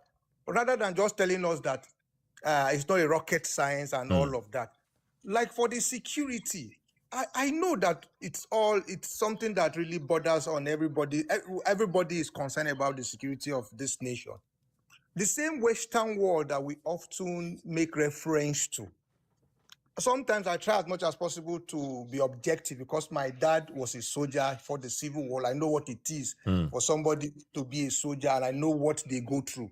So if I am talking from that point, I'm talking from the point of somebody that the father was a soldier, I lived in barrack, and I know what they are going through. The same Western world, the United States, take for example, United States, they have over 8,000 security satellites in the orbits. If they have 8,000, yet there are still loopholes here and there. And Nigeria, we have not even started. The 2 communication satellites we have, one has fell down. I think one disappeared, and they said it fell down sometimes in the past and all of that. Okay. So I don't see how these things, we're going to get this thing that soon, get the security right that soon. Only if the citizens themselves, all of us will agree that when we see something, we will say something. And the police themselves. Not necessarily. I disagree with you on that security. Let me land. You will. Let me land. You need to hear me out. I disagree with you on the security on saying the satellite or the citizens have to say when they see something, which is a good idea. Citizens see something. It's good. However, Tinubu had a scare of a coup in the Aso Rock. What he did was shuffle up the security, apparatus, military, police, all that stuff. He shuffle everything. We're talking about security. Like, for instance, the kids now that are being abducted, right? That are still in their abductors' hands, right? Nobody has lost his job or her job yet. So that one you don't need satellite to do it. You don't need satellite to sack person. No, you said nobody has lost his job. I bet you, if that is what we want him just to play to the gallery, that each time there are issues like that, we said, okay, the head must go. Before you know, which means every 3 months, the head of every security agency will be changed because these things will be happening. But if he could do it because there was a cool scare, why can't he do it for kids? No, because that of the security, the cool scare. Yes, you are trying to compare the school scare and the cool scare and that of the children. Yeah. What I'm trying to say, I'm looking at it from the point where I feel I'm looking at it that if we're saying that we want to be sacking every head of security anytime there are loopholes or there are gaps in our security concern, then we should be ready to have this guy sacked every 1 month or every 2 months. So, but what would be the Mr. Canis? You need to pause. You need to pause. Me and you not going to talk over each other. You need to pause. What I'm hearing from you is selfish. I'm not saying you're selfish, but I'm saying it sounds like Tinubu is being selfish because if he is scared that somebody's trying to take over his job and he sacks every personnel, or he changes every security personnel that is leading there, but kids are being kids. We're talking about children. I don't know that they hear me well. Children. And he cannot do anything. He cannot sack anybody. And you say if it's like that, everybody, that's kind of selfish though. That's kind of selfish. Okay, talk, finish. You see, like you're saying that, yes, I know that of the kids should worry us because they are minors and they are living in a very harsh condition out there. I know of that. But I'm looking at it holistically. Like I wanted saying something before you paused me when I said, until we all agree that when we see something, we say something, and the police themselves, they are restrained in such a way that they are not selfish, that they could sell whatever information that is being given to them by a concerned Nigeria to those persons that are affected. Because whether we like it or not, the police are Nigerians, they are not aliens from outside. All right. Until all of us agree, including the police, the army, and whatever, agree that when we see something, because those guys feeding these guys in the bush, they are Nigerians. Those guys supplying them fuel, supplying them all the things they use. recently, one other woman was Mr. Kanis, jailed. we need to move forward. We're taking the conversation somewhere else where I don't even want it to go. But I thank you for joining. Make we move forward and bring the next guest up here. Thank you so much. Appreciate you. All right, you're welcome. All right, thank you. All right, Mr. K, we go bring Mr. K up here. Make we hear Mr. K. Kashi, how you doing? Ade, my brother, thank you for joining. I don't miss this beer parlor. You don't take. You don't tell me. I tell you, I've been very busy these days, man. I feel you. Thank God it's Friday. Absolutely. And thank you for joining again. I appreciate you. Yeah, thank you so much. I was joking with you there, say you now space you they live, you know they live anywhere. You don't live in Nigeria. You know they live Nigeria, you know they live Canada, you know they live US, you know they live Saudi Arabia. That's space. At this space, my brother. I don't know why people today concerned with location. Leave location and let's talk about it, man. I dare Abba, man. I dare Abba. I tell you. That's what it be. Well, but let me. You know me. I go criticize Obi Temi. I go criticize him normal. Absolutely. Even though I believe that, like I always say, he's a good businessman, successful guy. I mean, I can't take that away from him. He has done well in business, and to be honest, if he writes a book on business entrepreneurship and how to, do all those things and things like that, I'm gonna buy it. Even if he says for $1,000, I'm gonna buy it because he's successful at it and has done very well in it. But politically, I don't think he has done very, very well in terms of politics, right?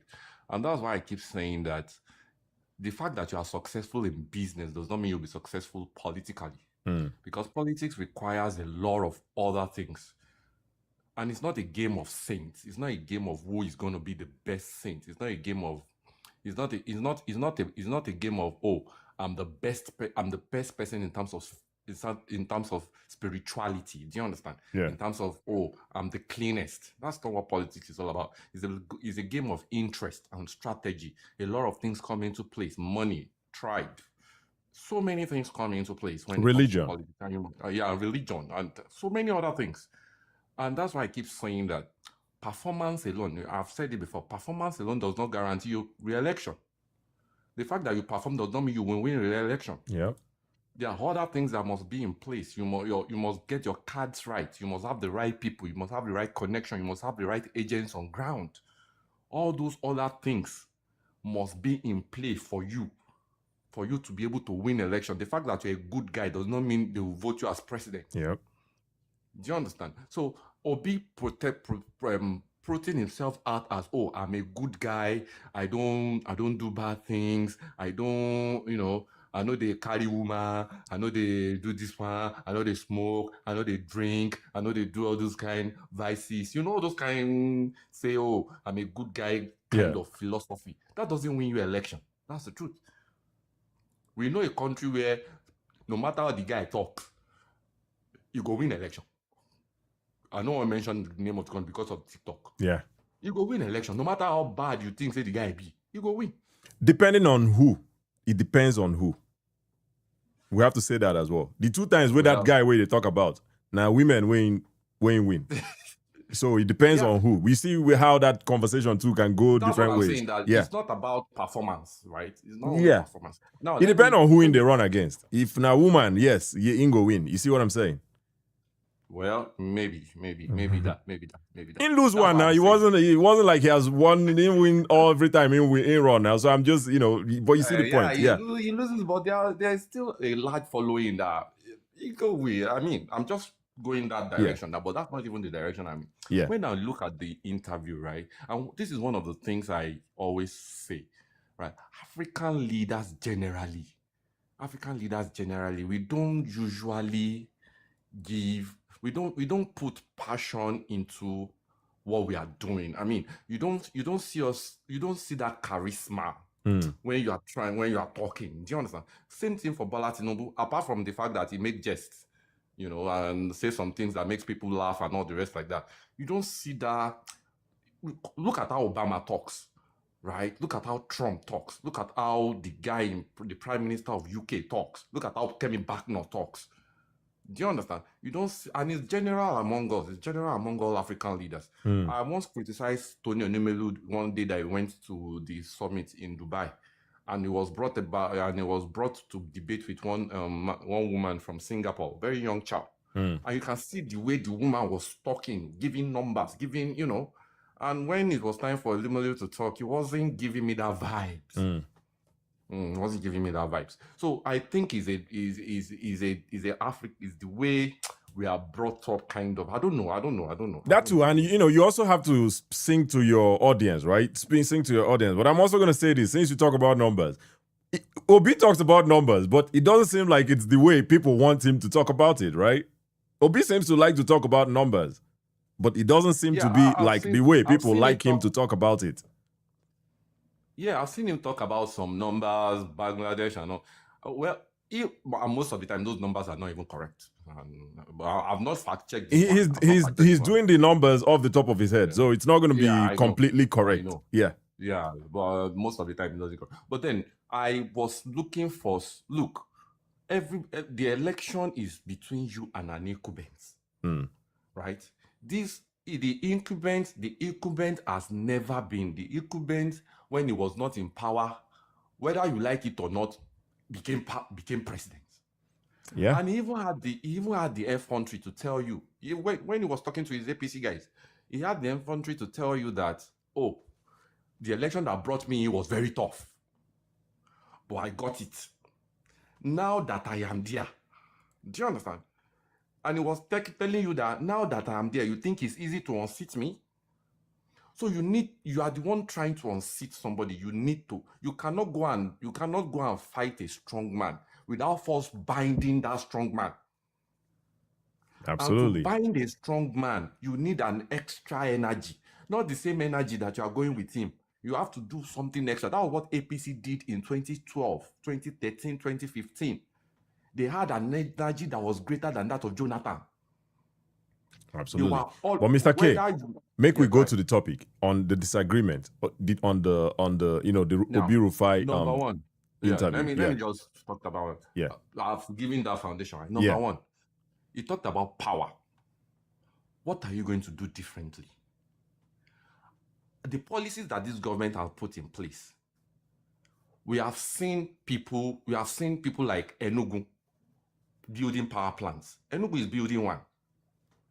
Abia told us recently that in 2 years' time, I'll be off the national grid. Alexoti, right? He told us, I'm going to be off the national grid. Dangote is building 20,000 somewhere. Ogun State is building one. As small as my state, Ekiti State is building one already.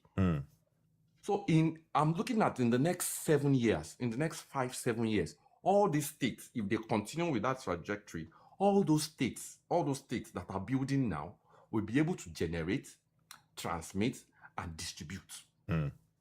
If they get that. And once they're able to generate, transmit, and distribute, they can give every of their states. We have seen a template in Abia, at least, if not the whole of Aba, if at least a large percentage of Aba, right, is getting 24 hours electricity. I'm not sure, you can fact check me, right? Yeah, a good percentage of Aba is getting electricity. A good percentage is getting 24 hours, which means that it is doable. Right? It is doable. So those are the things that this government have done in terms of power.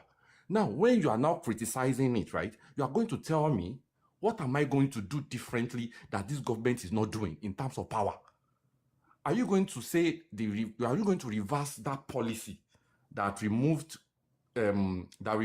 power from the exclusive lift of the federal government and say, okay, well, I'm going to bring it back to the federal government so that I can bring in more investors? Are you going to bring back NEPA? You are going to build power plant. What kind of energy mix are you going to use? You are going to tell me, oh, I'm going to do 3 of power plants of gas. We have sun wasting in the north. Oh, I'm going to do something. All those things I was expecting. Then I was expecting and if you go down long, I will tell you, where is the money going to come from? You must tell me where the money is going to come from, because those things are not cheap. And for you to woo an investor, Kachi, you must guarantee the investor that is going to make money. Yeah. Right? But currently, we are still paying subsidy on electricity. Hmm. So if I generate my electricity, you are going to tell me how much I'm going to sell it, or are you going to continue with the subsidy, or are you going to do it? People are complaining about that the electricity is a little bit expensive, even more than the house rent. I read it somewhere. But those are the things you have to contend with. So those are the things I was expecting him to say. Are you going to do it? Then number two, I criticized him about talking about election. You said you won the election, right? Yeah. And they asked you, how did you win it? And you are telling them to forget. Is that not the right place to tell you that, oh, this is the social number of votes that I got, right? I got this vote. INEC declared this vote. That's how Opus Odima became governor from 4th. Yeah. That was how he argued his points. This is the amount I got. This is the amount INEC declared. This is how I won the election. That's how you put it out in the open, and everybody looks at the logic. Yeah, and But we that knew one he did too. not- It was that particular one too was cringe to me too. When he kept saying, you know, that I won the election, I won the last election. You know, Yeah. you know, the man you didn't want to mention earlier, he was also of that kind of opinion too. So everything was rigged against him. Everything was, you know. You understand? So, Yeah, that one too was so cringe to me. those are I the hear you. things. So I've not seen Obi give me his policies, even his supporters. I've not seen them argue his policies. Okay, what is your policy on health? What are you going to do in health? The other time he was telling us that he was going to do something about primary health care center, but you are not in charge of primary health care center. That's the job of the local government. Yeah. Are you going to bring them into your own side? Hear me out on this, right? As far as policies, again, I don't believe that he has a manifesto right now. But the bits and pieces, and this is not supposed to be my job, right? It's supposed to be his job, and everybody, you know, if you're a supporter of him or, you know, you like him or whatever, you should be able to now use what he said to now argue or defend him. Policies, one that at least he has been consistent on is agriculture. That there's a vast land in the north, and Ingo use them do Sambisa, Ingo use and turn to farmland and stuff like that. That's a policy, right? That one no be policy on agriculture. Yeah, that's exactly. You just explained it, right? Okay. That's the exact thing I was supposed. That was what you were going to do, right? That's what you are going to do if you are in that shoe. But he has done it as well, right? He has said that as well. That's what he should have done on every of those. This thing, security. I've criticized Bola Tinubu on security. If you ask me to scale Bola Tinubu on security, I can't give him 5. Yeah. I cannot. Even though I'm supporting him, right? I can't give him 5. He has not done too much. And I have APC guys come at me and tell me, oh, is this one, is this, even the state police, they will tell you, oh, it's clinical, look, the Nigerian president is powerful. When Bola Tinubu wanted to pass the tax reform, we knew how he went to. Yep. Do you understand? He passed that tax reform. They told him, they bullied him, they did everything that he should withdraw the tax and not the rest. He told them, no, I'm not withdrawing it. And that was the same energy I was expecting him to do when it comes to state police. You can't just leave the state police into the hands of legislators that most of the time don't even know what they are doing. Yep. They have 15 proposals at the end of the day. They are not, that's the kind of thing I was expecting from state to what is your own strategy about police? Somebody once told you he's going to recruit 20 million youths. Are you two going to recruit 50 million youths? If you are going to recruit 50 million youths, tell us. Which of the organization are you going to partner with? What are you going to do differently that will make things work? That's what I want to hear. I'm tired of all these populist idea. I have no shoe, I have no bag, I have no. At least no talk that one for the interview. I have one shoe, I have one wristwatch. He didn't talk about that one, so we'll give him some credit on that one. We'll cut him some slack. No be credit. We'll cut him some slack on that one. I want it to be. I remember in 2019, he had a very good debate with Toshibajo. You were both presidential candidates. Yeah. That debate was good. Vice presidential. Yeah. When he was vice president to Atiku, look at how they trade ideas. That's the kind of thing I want to see. Yeah. Bola Tinubu might not have been the best president, like I said. But with the way these guys are going, he might not win much. But he will win. with the way these ones are going, these ones are not okay. What is the alternative? Shore that said he was going to do 500,000 minimum wage, really? In Nigeria, 500,000 minimum wage, really? Yeah. Come on. So those are what's his policy again? What's his policy on education? Yeah. What's he going to do differently? Have you criticized Nel Fund? Are you going to say, okay, Nel Fund, I'm going to withdraw it, or I'm going to say, okay, that Nel Fund is going to be an Build on interest, it, yeah. it's going to be a loan with interest, or something. Okay, where's I'm going to take money from you and put it into universities. Oh, I'm going to give the universities autonomy. Something percentage can come from this place into research and all the rest. I want that specific. I want to know so that people can criticize it. Yeah, Bola Tinubu doesn't talk, but he's the president. Yeah. You are the one coming. You should talk more. Yeah. Totally That's agree what with you. APC was doing in 2015. They were talking more, criticizing the president, criticizing the same thing that they criticized what's it called Jonathan for. Is that not what they are doing now? Did they not remove subsidy? Absolutely. Did they not remove it? And, the removal of subsidy, it's a good idea. However, again, I've said this multiple times, and I don't know if you agree, but the implementation, now waiting carriers go where we did right now, the inflation rate. And shout out to Mr. Ethan Lag again for correcting me on the numbers. But the inflation rate, it's not at a good place. At least we can both agree on that one. Well, look, there are two different economic views, right? Okay. Some people might be welfareist, right? Some people might be welfareist, which means, oh, let's take account of the people. Oh, let us look at how, stuff like that. Let all the power be centralized in the government, and we now distribute it around. That's an economic view, right? Yeah. Idea. Absolutely. And there's another one that says, man, free market. Let competition come. At the end of the day, one way or the other, it will beat each other down and the price will crash. That's another way. And I believe Bola Tinubu is a capitalist. More and more to the rich. One way it will trickle down. Republican idea. Yeah, but the thing, to the rich. But the thing now, the more and more to the rich, the poor are really crying.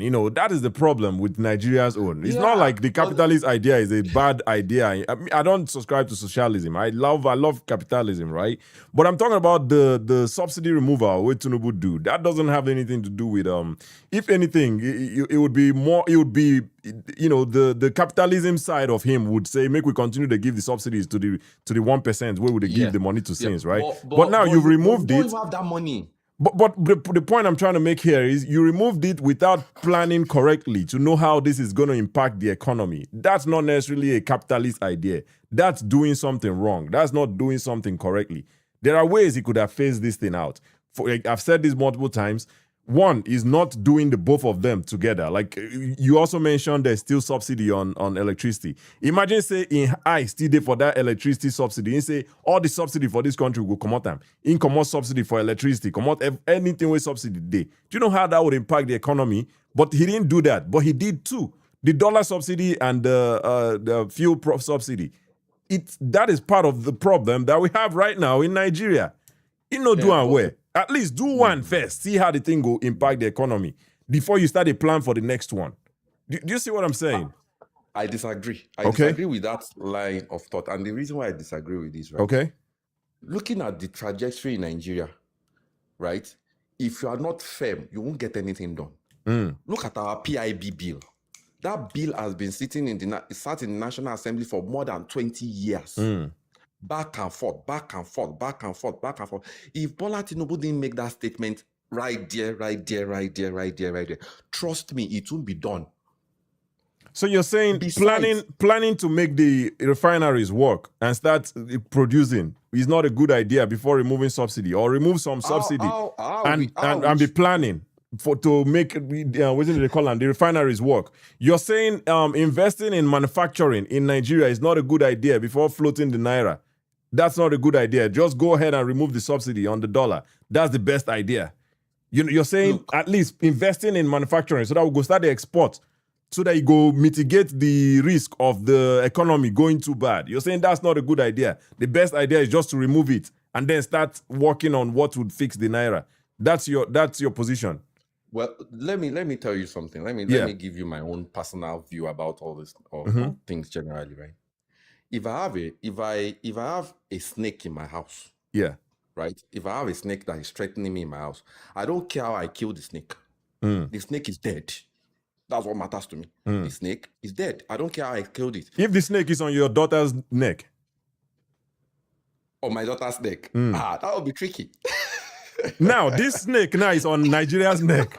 Is it not tricky? That's the same thing we are saying. Kachi. You now you bring that analogy. Now me twist them for you. You say no matter how the thing, now just if that snake is on your daughter's neck, what would you do? You know, go handle and we care. Well, I will have handled it with care, right? That is what Tinubu did not do. But in this situation, is not my daughter. Is the economy. Nigeria, we are Nigerians. We are Tinubu's children. He's the leader. We are his children. You don't care about us. Money. No, you are borrowing money to pay something you cannot afford. That's the point. Where is the money going to come from? Where are you getting? You have leased 5 years of your revenue. But our debt to GDP ratio is still going up. It takes me back to the argument where I've been again with Mr. Etan Live. The debt is still there. The fact that you remove subsidy does not mean that the debt will go away. You just stopped a plug. How about debt to service revenue? How about debt to servicing revenue? I be debt to service revenue. No, I think it has that one is. I think that one is up too. It's 99%. I think it's about 99% at some point, or 90% it's up too. And we keep talking about we are borrowing money. But it was reduced. It's reduced now. At least we are not borrowing to pay that subsidy. I can't borrow money to be paying housemaid. Okay. Do you understand? I won't do that. I would rather tell the housemaid to go and save that money. How can I borrow money to be paying housemaid when I have children that can do the same job? That analogy. Well, we have different things. A welfare guy will have said, oh, let's continue to patch it and patch it and patch it and patch it and patch it. But we have patched it all this while too. What's the result? It's not necessarily patching it. It's, in my opinion, is doing it strategically. Where no go impact the economy as bad as it is right now. You are saying you are going to remove small. Add some cushions here and there. You know, work on manufacturing, invest in manufacturing, encourage manufacturing, local manufacturing, all those things, so that when you come out the subsidy for dollar, our naira no go our economy no go too crazy. That's one way to do it as well. Yeah. Do you remember that at the point that subsidy was that naira this thing, right? At the point, almost all the airlines were withdrawing from Nigeria. You know the reason why? Because we don't even have the dollar to pay them. Okay. There was Emirates. You remember there was Emirates. Okay. We were owing Emirates $6 billion at one point. And we also had someone called Emefiele that was stacking dollars somewhere else. That's corruption. I mean, those are the things that, in fact, you can sit down in your house, right? At that point, right? You can sit down in your house, know the one nonsense MD in CBN, get dollar at 400, right? And, you know, go to the black market and sell it at 1,000 around trip and become a billionaire in just a sitting without doing anything. Absolutely. Definitely agree with you. But Mr. K, we need to move forward. I appreciate you for joining. If you have a final thought before we move forward. Well, my final thought will be this, right? I think we should see more of specific. We should see more ginger. We should see more OB of 2019. You know, more of OB of 2019, telling us specific, giving correct opposition. Atiku is old. Most of Atiku is not doing any talking. Do you understand? But Obi is still younger. We want to see a fight. We don't want to see a walkover. Do you understand? I want to see a repeat of 2023 in terms of competitiveness.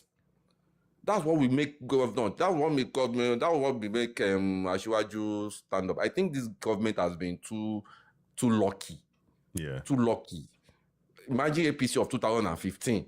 I still believe that APC performed better as opposition than as in government. Definitely agree with you on that. That one, I know if you disagree with you. But Mr. K, we need to move forward. I appreciate you joining, and a long time. Hopefully you can come back again on the Bia Palo show. Thank you so much.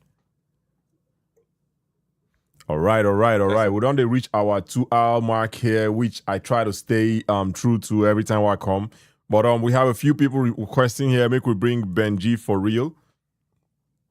Make we bring up Benji for real, and then we go from there.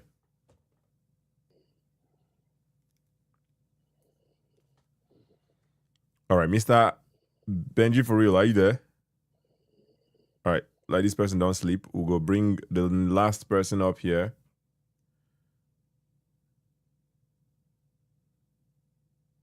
Hello. All right, Hello. Mr. Adex, thank you for joining. We'll go How use- are you? How's everything? I Good. always listen to you. Good work you're doing, man. Appreciate you. We'll go use you close the Yeah, show for today. Thank you for joining. I was listening to your discussion with the last man.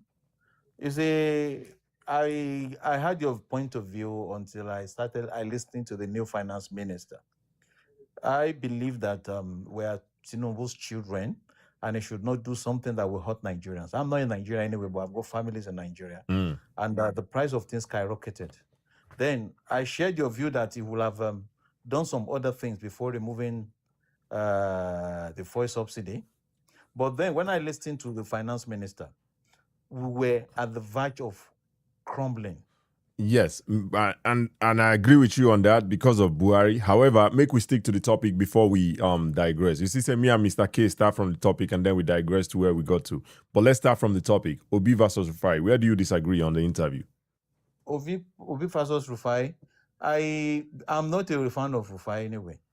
But the problem is on this particular issue, when he asks the question that you are not putting a plan, you say you are going to generate 10,000 megawatts.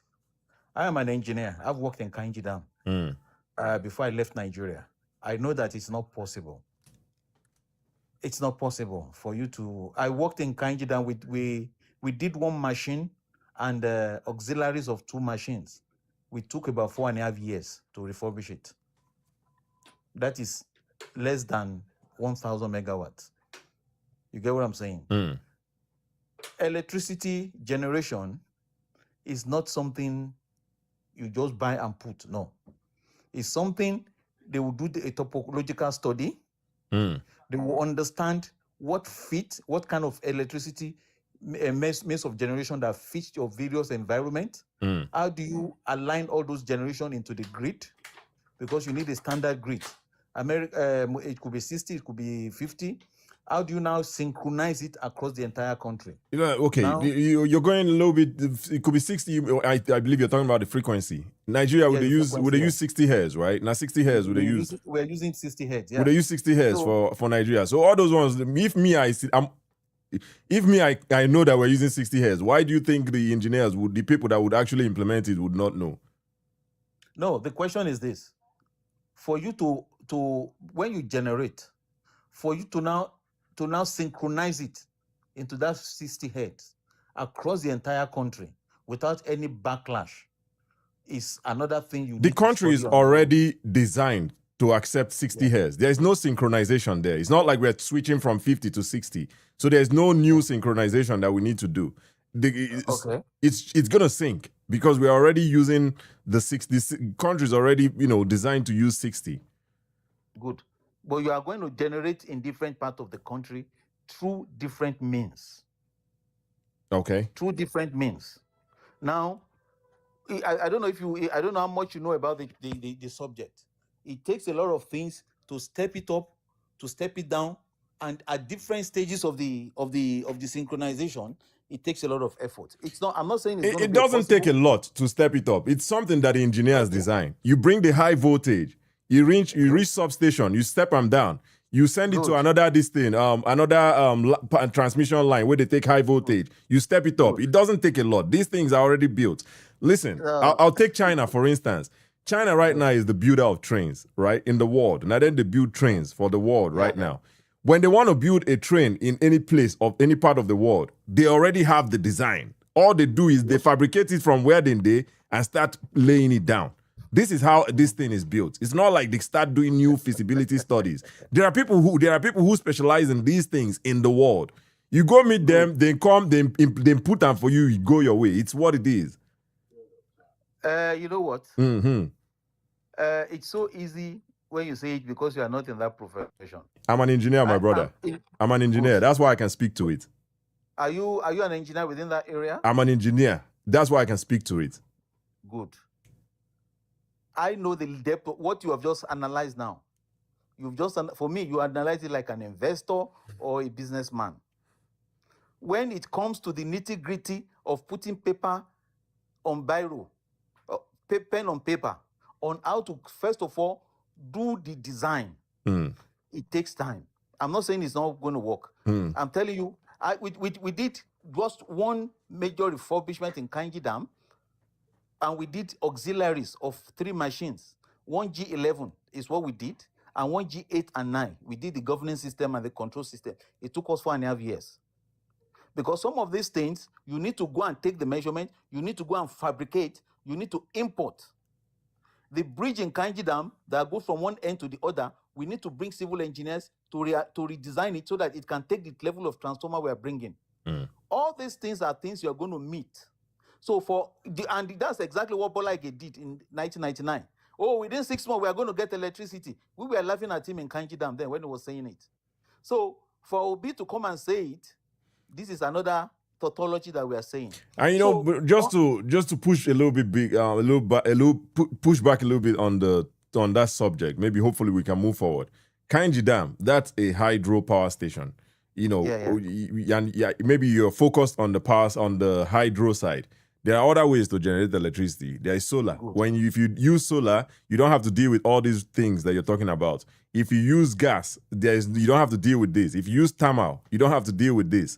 You see, you don't have to deal with all these things you're talking about. So I don't know if you feel like Obi was specifically referring to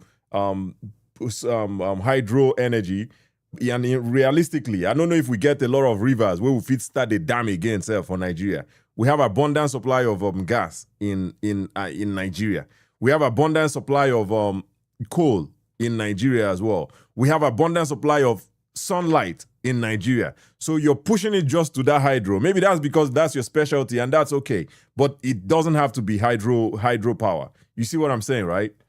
I agree with you 100%. Yeah. But while it doesn't have to be hydropower, if you now decide that we want to go into coal, I don't know any coal turbine in Nigeria at the moment.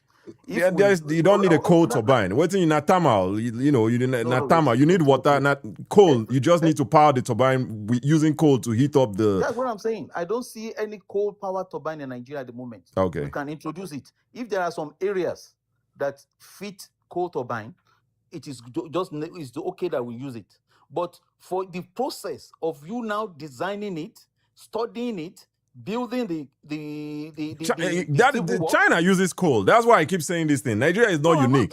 We don't need to create the wheel of this thing. China, they use coal. It takes time to design it and to install it and to power it. So Obi saying within 4 years it's going to do 10,000 megawatts. All right. I'm not saying anything is not possible. Yeah. Telling me within 4 years I'm going to do this is what I'm criticizing. You get what I'm saying? You said it's impossible. I'm just pushing back on your impossible. I don't think it's impossible. Well, within that 4 years, I think it's not impossible to implement it. It is impossible to just say, oh, immediately I dig there within 4 years, I'm going to generate 10,000 megawatts. You need to give us the plan. I agree with you. The plan. I agree with you. That was what Rufai was asking, and Obi was not able to present. You get what I'm saying? So, you see, it's just, okay, I want a child. I need to impregnate my wife, and she needs to be pregnant for 9 months. You can't say you want to do it in 3 months. You get what I'm saying? It's not the same. It's not the same. I mean, I don't know how long it takes to build a power plant, but getting pregnancy what you use now, it has to be 9 months before you get the pikin. But you know, again, I keep using China, right? China, they use coal. They build this thing at scale every time for their place. They don't need 500 years to build it again. And I use train as an instance. We are not talking of 500 years. We are talking of 4 years. We are not even to do all those things within 4 years. It's a bit challenging. You understand what I'm saying? Yeah. It's a bit okay. When you look at Egbe Station, how long? That's gas, is it? How long did it take them to start and commission it? I don't know. I'm not aware. I don't know about this gas station you're talking about. So even when I moved to the United Kingdom, I worked on the London Underground. We were preparing for London Olympics in 2010. We started the work since 2005. We've been working day and night. That is because a lot of things will have to be. There's one thing we call the lead time. So what is the lead time before I can do my design, finish my design, before I can send out the PO to look at the best supplier, before the supplier can manufacture it, before they can ship it to Nigeria, before we can now test run it, and before we can now synchronize it into grid. All these things take time. I'm not telling you it's not possible, but within the time, and especially because Obi has not put a plan for us to see. So Rufai is justified in his questioning of Obi's Absolutely. integrity of his plan. Yeah, Absolutely. that's my point. I don't think Rufai, I'm not here to say Rufai was doing too much. I think he did a good job by asking those hows. I think he did a very good job by asking those hows. And Obi did not a not so good job by not, telling at least some hows. Like somebody said earlier, security thing, just come out for public, they talk about, okay, let's agree with that. How about agriculture? I forget who said that. How about agriculture, right? Agriculture, that one no be secret. Now tell us how you're going to do it, right? But I hear you on that one. And power too. Tell us how you're going to get this 10,000 megawatts. I hear you. But yeah, if you do you have any other pushbacks or disagreements on I really the? want to congratulate you. You're doing a good job, and I really appreciate you. Each time I come to your, Thank you, listen to you. I thank you very much. Have a nice. Thank you, Mr. Edex. I appreciate you. Thank you for joining. Yeah, bye. All right. We don't come to the end of the show, but I don't know. We have one more guest requesting. Make we bring him up, and then we'll use him close the show for today. All right, Ben Demore. Let us hear your disagreement. Good evening, everyone. I just stumbled on the live. Thank you for stumbling on our live. Thank you. I'm not disagreeing with. I want to agree with what Obi has said about fixing Nigeria in 4 years. These things are not. I hope I'm not out of place. Yeah. We can hear you. Is that what you mean? No, I mean, I'm agreeing with what Obi has said. I hope I'm not out of place. Typically, you're saying at the middle of the show, but we don't end the show, so it's okay. Make we use that, your agreement, end the show. Go ahead, please. Okay. Yeah. So, with what's going on in Nigeria, let's just go with what's happening with a state, Abia State, presently. This is just under. Can you please turn down the volume of the thing in your background, please? Oh, sorry Yeah. about that. Yeah, no problem. Yeah, is that fine now? Yeah, it's good now. Yeah. Yeah. So let's look at what's going on in Abia State, for example. It's just under 4 years, and the governor of Abia State has turned the state around. I know that everybody who wants to actually do something good for the people has a roadmap, and Peter Obi has got a roadmap. He has told you what he wants to do, and he has done it before. He's not mincing words. This is what he actually wants to do to make Nigeria great. So I think he deserves a chance, by and large. Looking at for fair share's sake, the leadership of Nigeria has gone round. It's just one part of the country that has not ruled the country. So that one, and on that argument, Seth, I know even they on that argument of one side of the country. No, Obi needs to put his best game out there, to become president of Nigeria. It's not about the side of the country. I don't subscribe to that. If the economy no did the way it did, if security no did the way it did, I go sit down here too, they support Tinubu, because I don't necessarily care about where that person comes from. All of us, I believe, our goal is to see a working Nigeria. It doesn't matter where that person is from. If Tinubu was, and even Mr. K, shout out to Mr. K, he said Tinubu is not doing well in security. And he is a Tinubu supporter. You know what I'm saying? So, if Tinubu was doing well, and these are my pain points. Now the things where they worry me be that on Tinubu, and also the economy, the management of I wouldn't say frugality, but the mismanagement of funds, $15 million to build a kilometer, all those small things, those ones be my own problem for Tinubu's government. If those things no exist, you'll see me here, sit down and support the guy. But it's not about where the person is from or which person's turn it is. I don't subscribe to that. That's why I'm just pushing back hard on that one. But if you want to go ahead, yeah. Yeah, so like I was saying, he has said he's going to do this way. It's just for fair share's sake. It's just fine we give him a chance. Let's see what he's going to do differently, you know. And I think things are going to get better, if you ask me. Yeah, thank you. Absolutely. And thank you again, Mr. Bendy Moore. Thank you for joining. I appreciate you.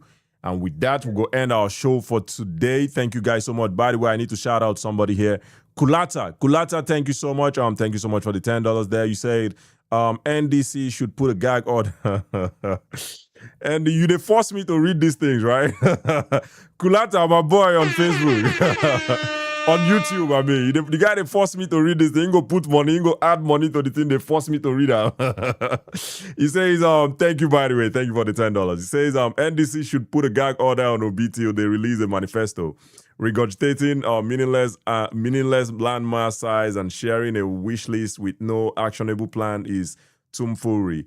Come out with a manifesto. I think my guy, they forced me to read in comments, you know. But thank you and shout out to you, my brother Kulata. You know, I don't know about the gag order, but yeah, Obi definitely needs to, you know, come out with the manifesto. I think it's still very early to be requesting for that, right? And he has also said that he's going to bring out the manifesto. So we continue to follow the politics and see how things go. We'll see how it goes. Make I also shout some people out here. Omo George here says, Kachi, 15 million per kilometer is cheaper compared to the cost France. I don't know, man. We're in Africa. How about France in Europe? Let's talk about Africa. Which country for Africa they use $15 million to build road, you know? Anyway, let's shout out some people here as well. Possible, thank you for being here. Omo George, thank you for being here. Tech Clipper, thank you for being here. Who else is here? Let me see. Make gonna give me 1 second. Make I see. It's TikTok, they throw me off sometimes. The list of people you go show sometimes when you know you don't vanish, and I can't shout people out again. Anyway, let's see. Omo George, obviously, thank you for being here. Mr. Jemmy, thank you so much for being here. A-Town Lag, thank you for stopping by. Appreciate you. Mr. K, thank you for being here. Who else is here? MVJ, Abiodun Collins. Who else there? Babati, who else there? Ferm Ibibio, thank you for being here. And obviously, my boy on YouTube, Kulata J5V, thank you so much for being here. Appreciate you. Who else is here on YouTube? All right, let's look at Facebook. I know someone I don't swear for me that for Facebook. Tayo Adeyemi says the average cost of building a coastal road, according to Google, is $5 to $20 million per kilometer. It escalates to 50 million to 400 million. Hey man, the road is a road. Whether you want to target coastal road or not coastal road, now road be that, right? Now look at the roads that are being built in Africa. Use those ones as metric, not according to Google in the world, coastal road, all that good stuff. Let's talk about in Africa. $15 million for a... Listen, man, it's what it is. If you think it's okay, that's okay. No problem. All right. Let's see who else is here. Rema Integral says, if you don't remove subsidy, Dangote will not be working today. Okay, that's a whole nother conversation for another day. I don't get the energy to dissect them, but thank you so much for Rema Integral for telling us that. All right, he says, what is the current debt to service ratio? It's currently at less than 60%. No, it's at 90% actually. 60 to 90%. On a good day, it is 60. On a bad day, it is 97%. Let's split it in the middle. That's what? 75%, right? 75%. That's still not okay, right? I mean, I don't know why you think that's okay, but anyway, where is the money coming from to make those refineries work? Hey, okay. Let's keep asking these rhetorics, and that's okay. Okay. Jawi Ola says Obi didn't tell the courts he won the election. He told the courts he wants. I don't know what that means, but anyway, thank you guys so much for being here. I think we had a good show today.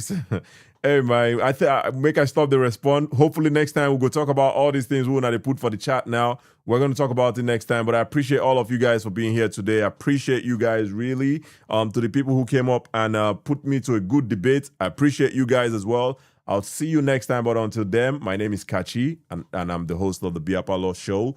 Till next time, peace.